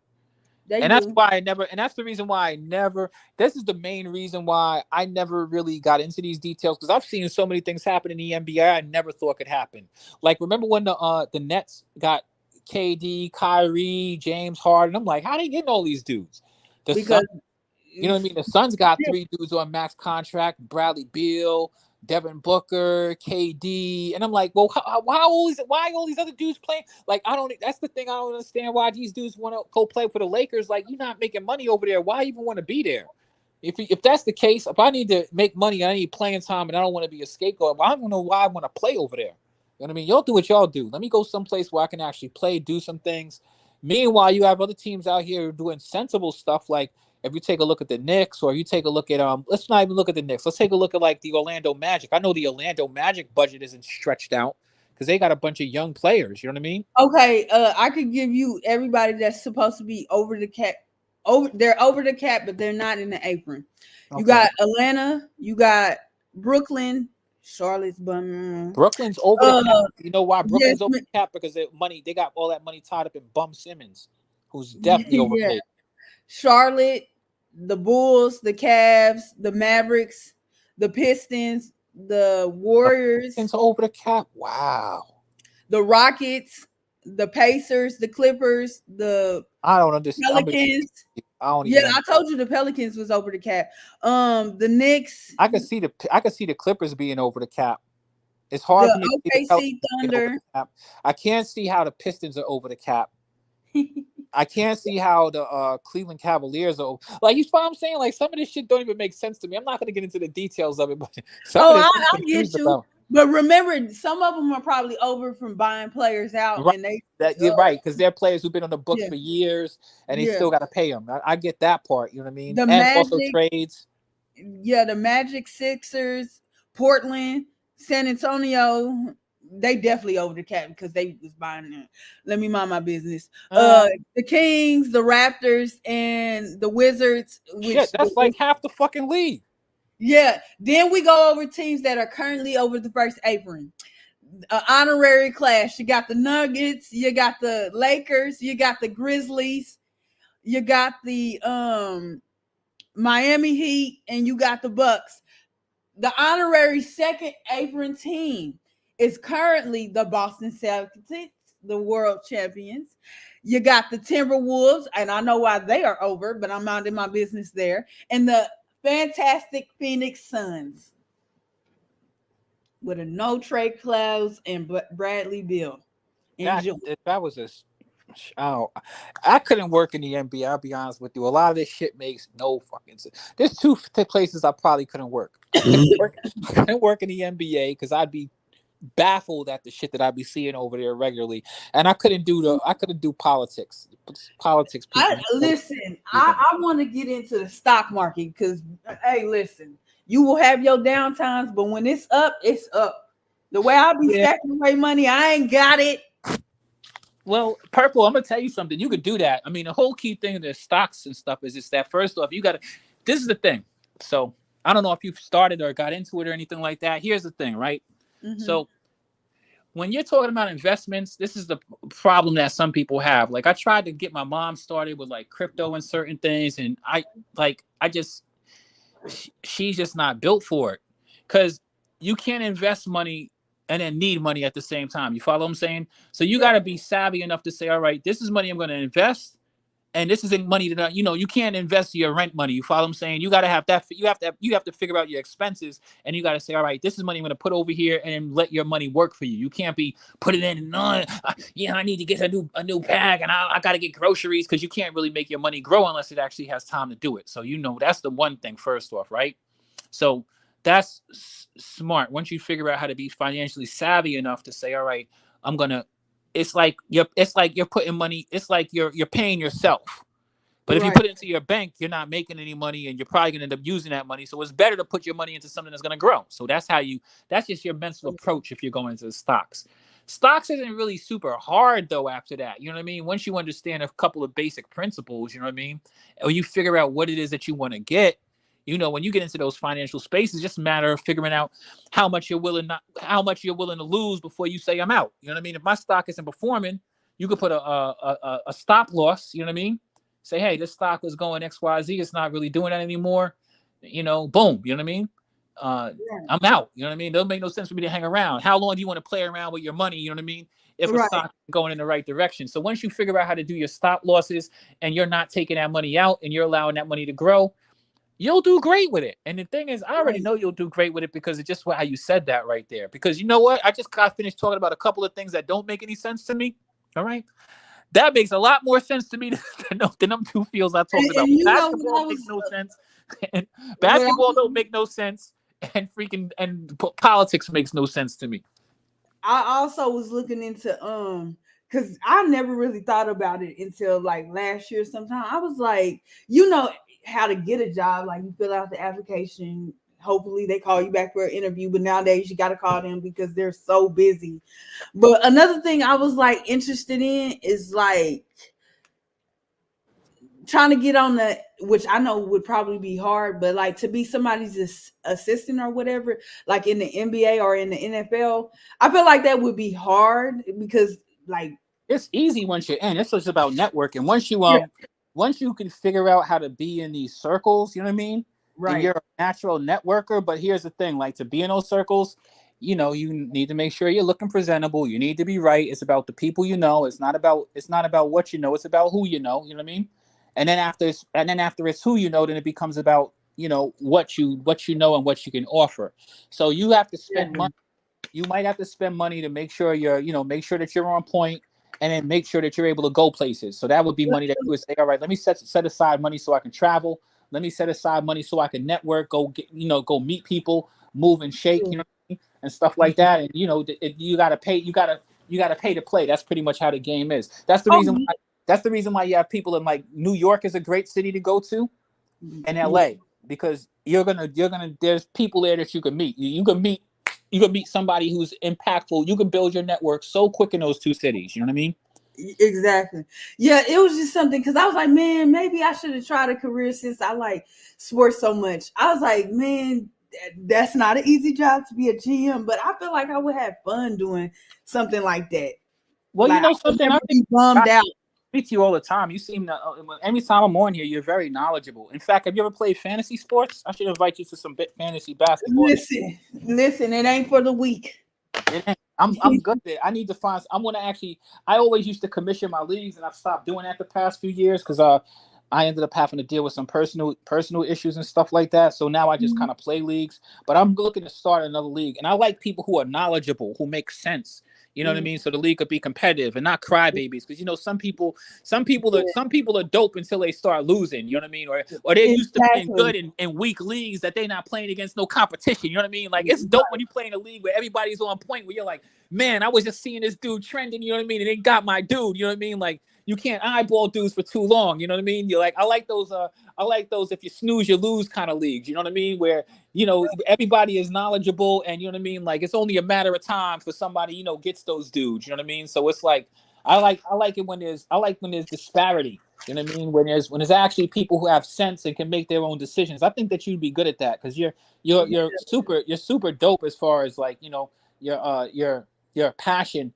for the actual sport. That's why it's always good hearing you on the stream, Purple. And there's not that many women out there, so that's also another thing that could also have you as a standout, even if you did go into that space as being, a consultant and stuff like that. Yeah, I'm gonna keep looking into it though, like and figuring some things out because I'm like, man, I think it'll be a great thing. I can't have fun every day. I mean, it's not work when you love what you do. Yeah. But you know how you can build it easily. Nowadays, it's easy to build things. You just start. There's a couple of people I could tell you about who are dope. So you see how they have that kid from Chicago, Kenny For Real? Mm-hmm. I think Kenny For Real is dope. There's another dude I knew from the Bronx named JR Sports Brief. He went far. He's done a whole bunch of stuff. There are a bunch of people out there who, first off, you just start talking about it. You know what I mean? People will see your passion. You know what I mean? And that's just part of the whole life. You know what I mean? Where you know what I mean? You got to let people know that that's what you talk, that's what you're passionate about, and don't be afraid to put out there social media and stuff like that and start having these conversations. So we'll chat. I have you on Instagram now, so I hit you up in your inbox and we'll chat further. But yeah, I think that you'd be dope at it for sure.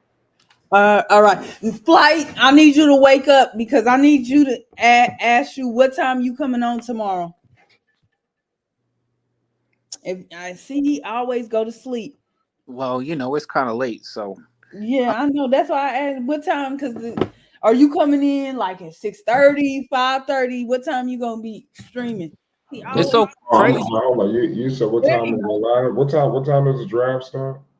I ain't even let me stop being lazy. I think it's at 6:30, but you're on the East Coast, so it might be 7:30 for you. Well, at least 30 minutes before, maybe an hour or 30 minutes before. All right, I will be here at that time then. Yeah, just hit the bell on the icon. You can't miss it. There should be a bell. Yeah, I was occupying. I was outside. I don't know why I was doing that because now I'm hot. Yeah, this is definitely crazy. I mean, I'm waiting on the draft. I might talk to. We're gonna figure out to try to maybe even get something going on. I'm gonna talk to Dex about a cash app. Maybe we'll talk about something. I'm interested. See who can predict the Hornets pick. And Dex better show up tomorrow. I'm interested to see what the Spurs do with this draft. With bells and whistles on, me too. Yeah, it's gonna be a big time draft, and there's gonna be more trades. You're gonna hear me say this all night long. Breaking news. Yep. Dex hid in the chat today. He didn't want to talk about his team. Yeah. He's ready tomorrow. He still got hangover. Sure. Dex better be here. Who else? No Panic. Where he at? Dex got hangover from partying with Russ, with the Brody and K Dot. Well, I'll tell you one thing before. I'm gonna try to make a video on it, but not tonight. I'm done. But I did see breaking news that the Knicks are still going after OG. They said they're still aggressive in their pursuit. They loading up on wings because they're trying to compete with the Celtics. That's what they did. That's what the report is saying. They loading up on wing players. Flight. The Knicks are gonna pass the Celtics.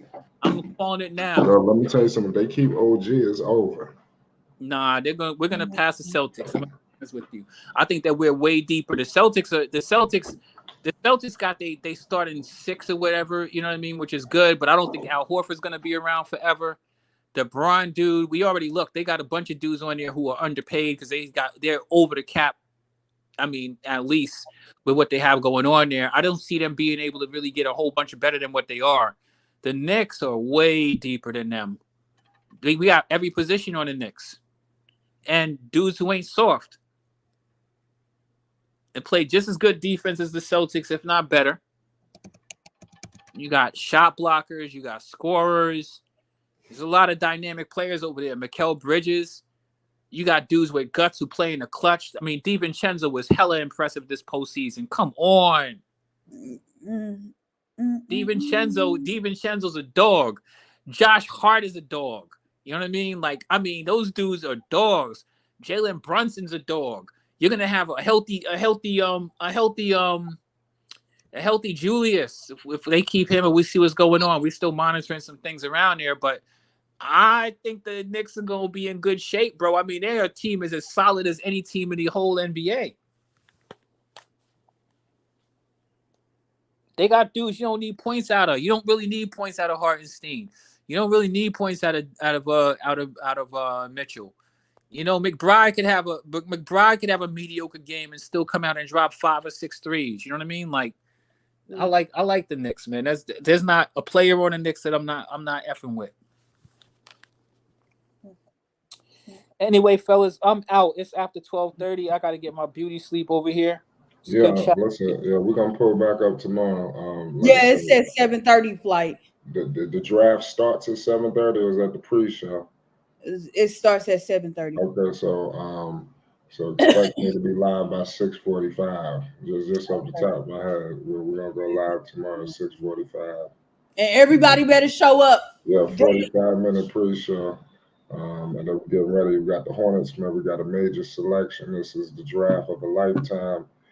It's big news. It's going to be breaking news. More trades to happen. It might be your team. Who knows? It's Flight Sports TV. You already know what it is, man.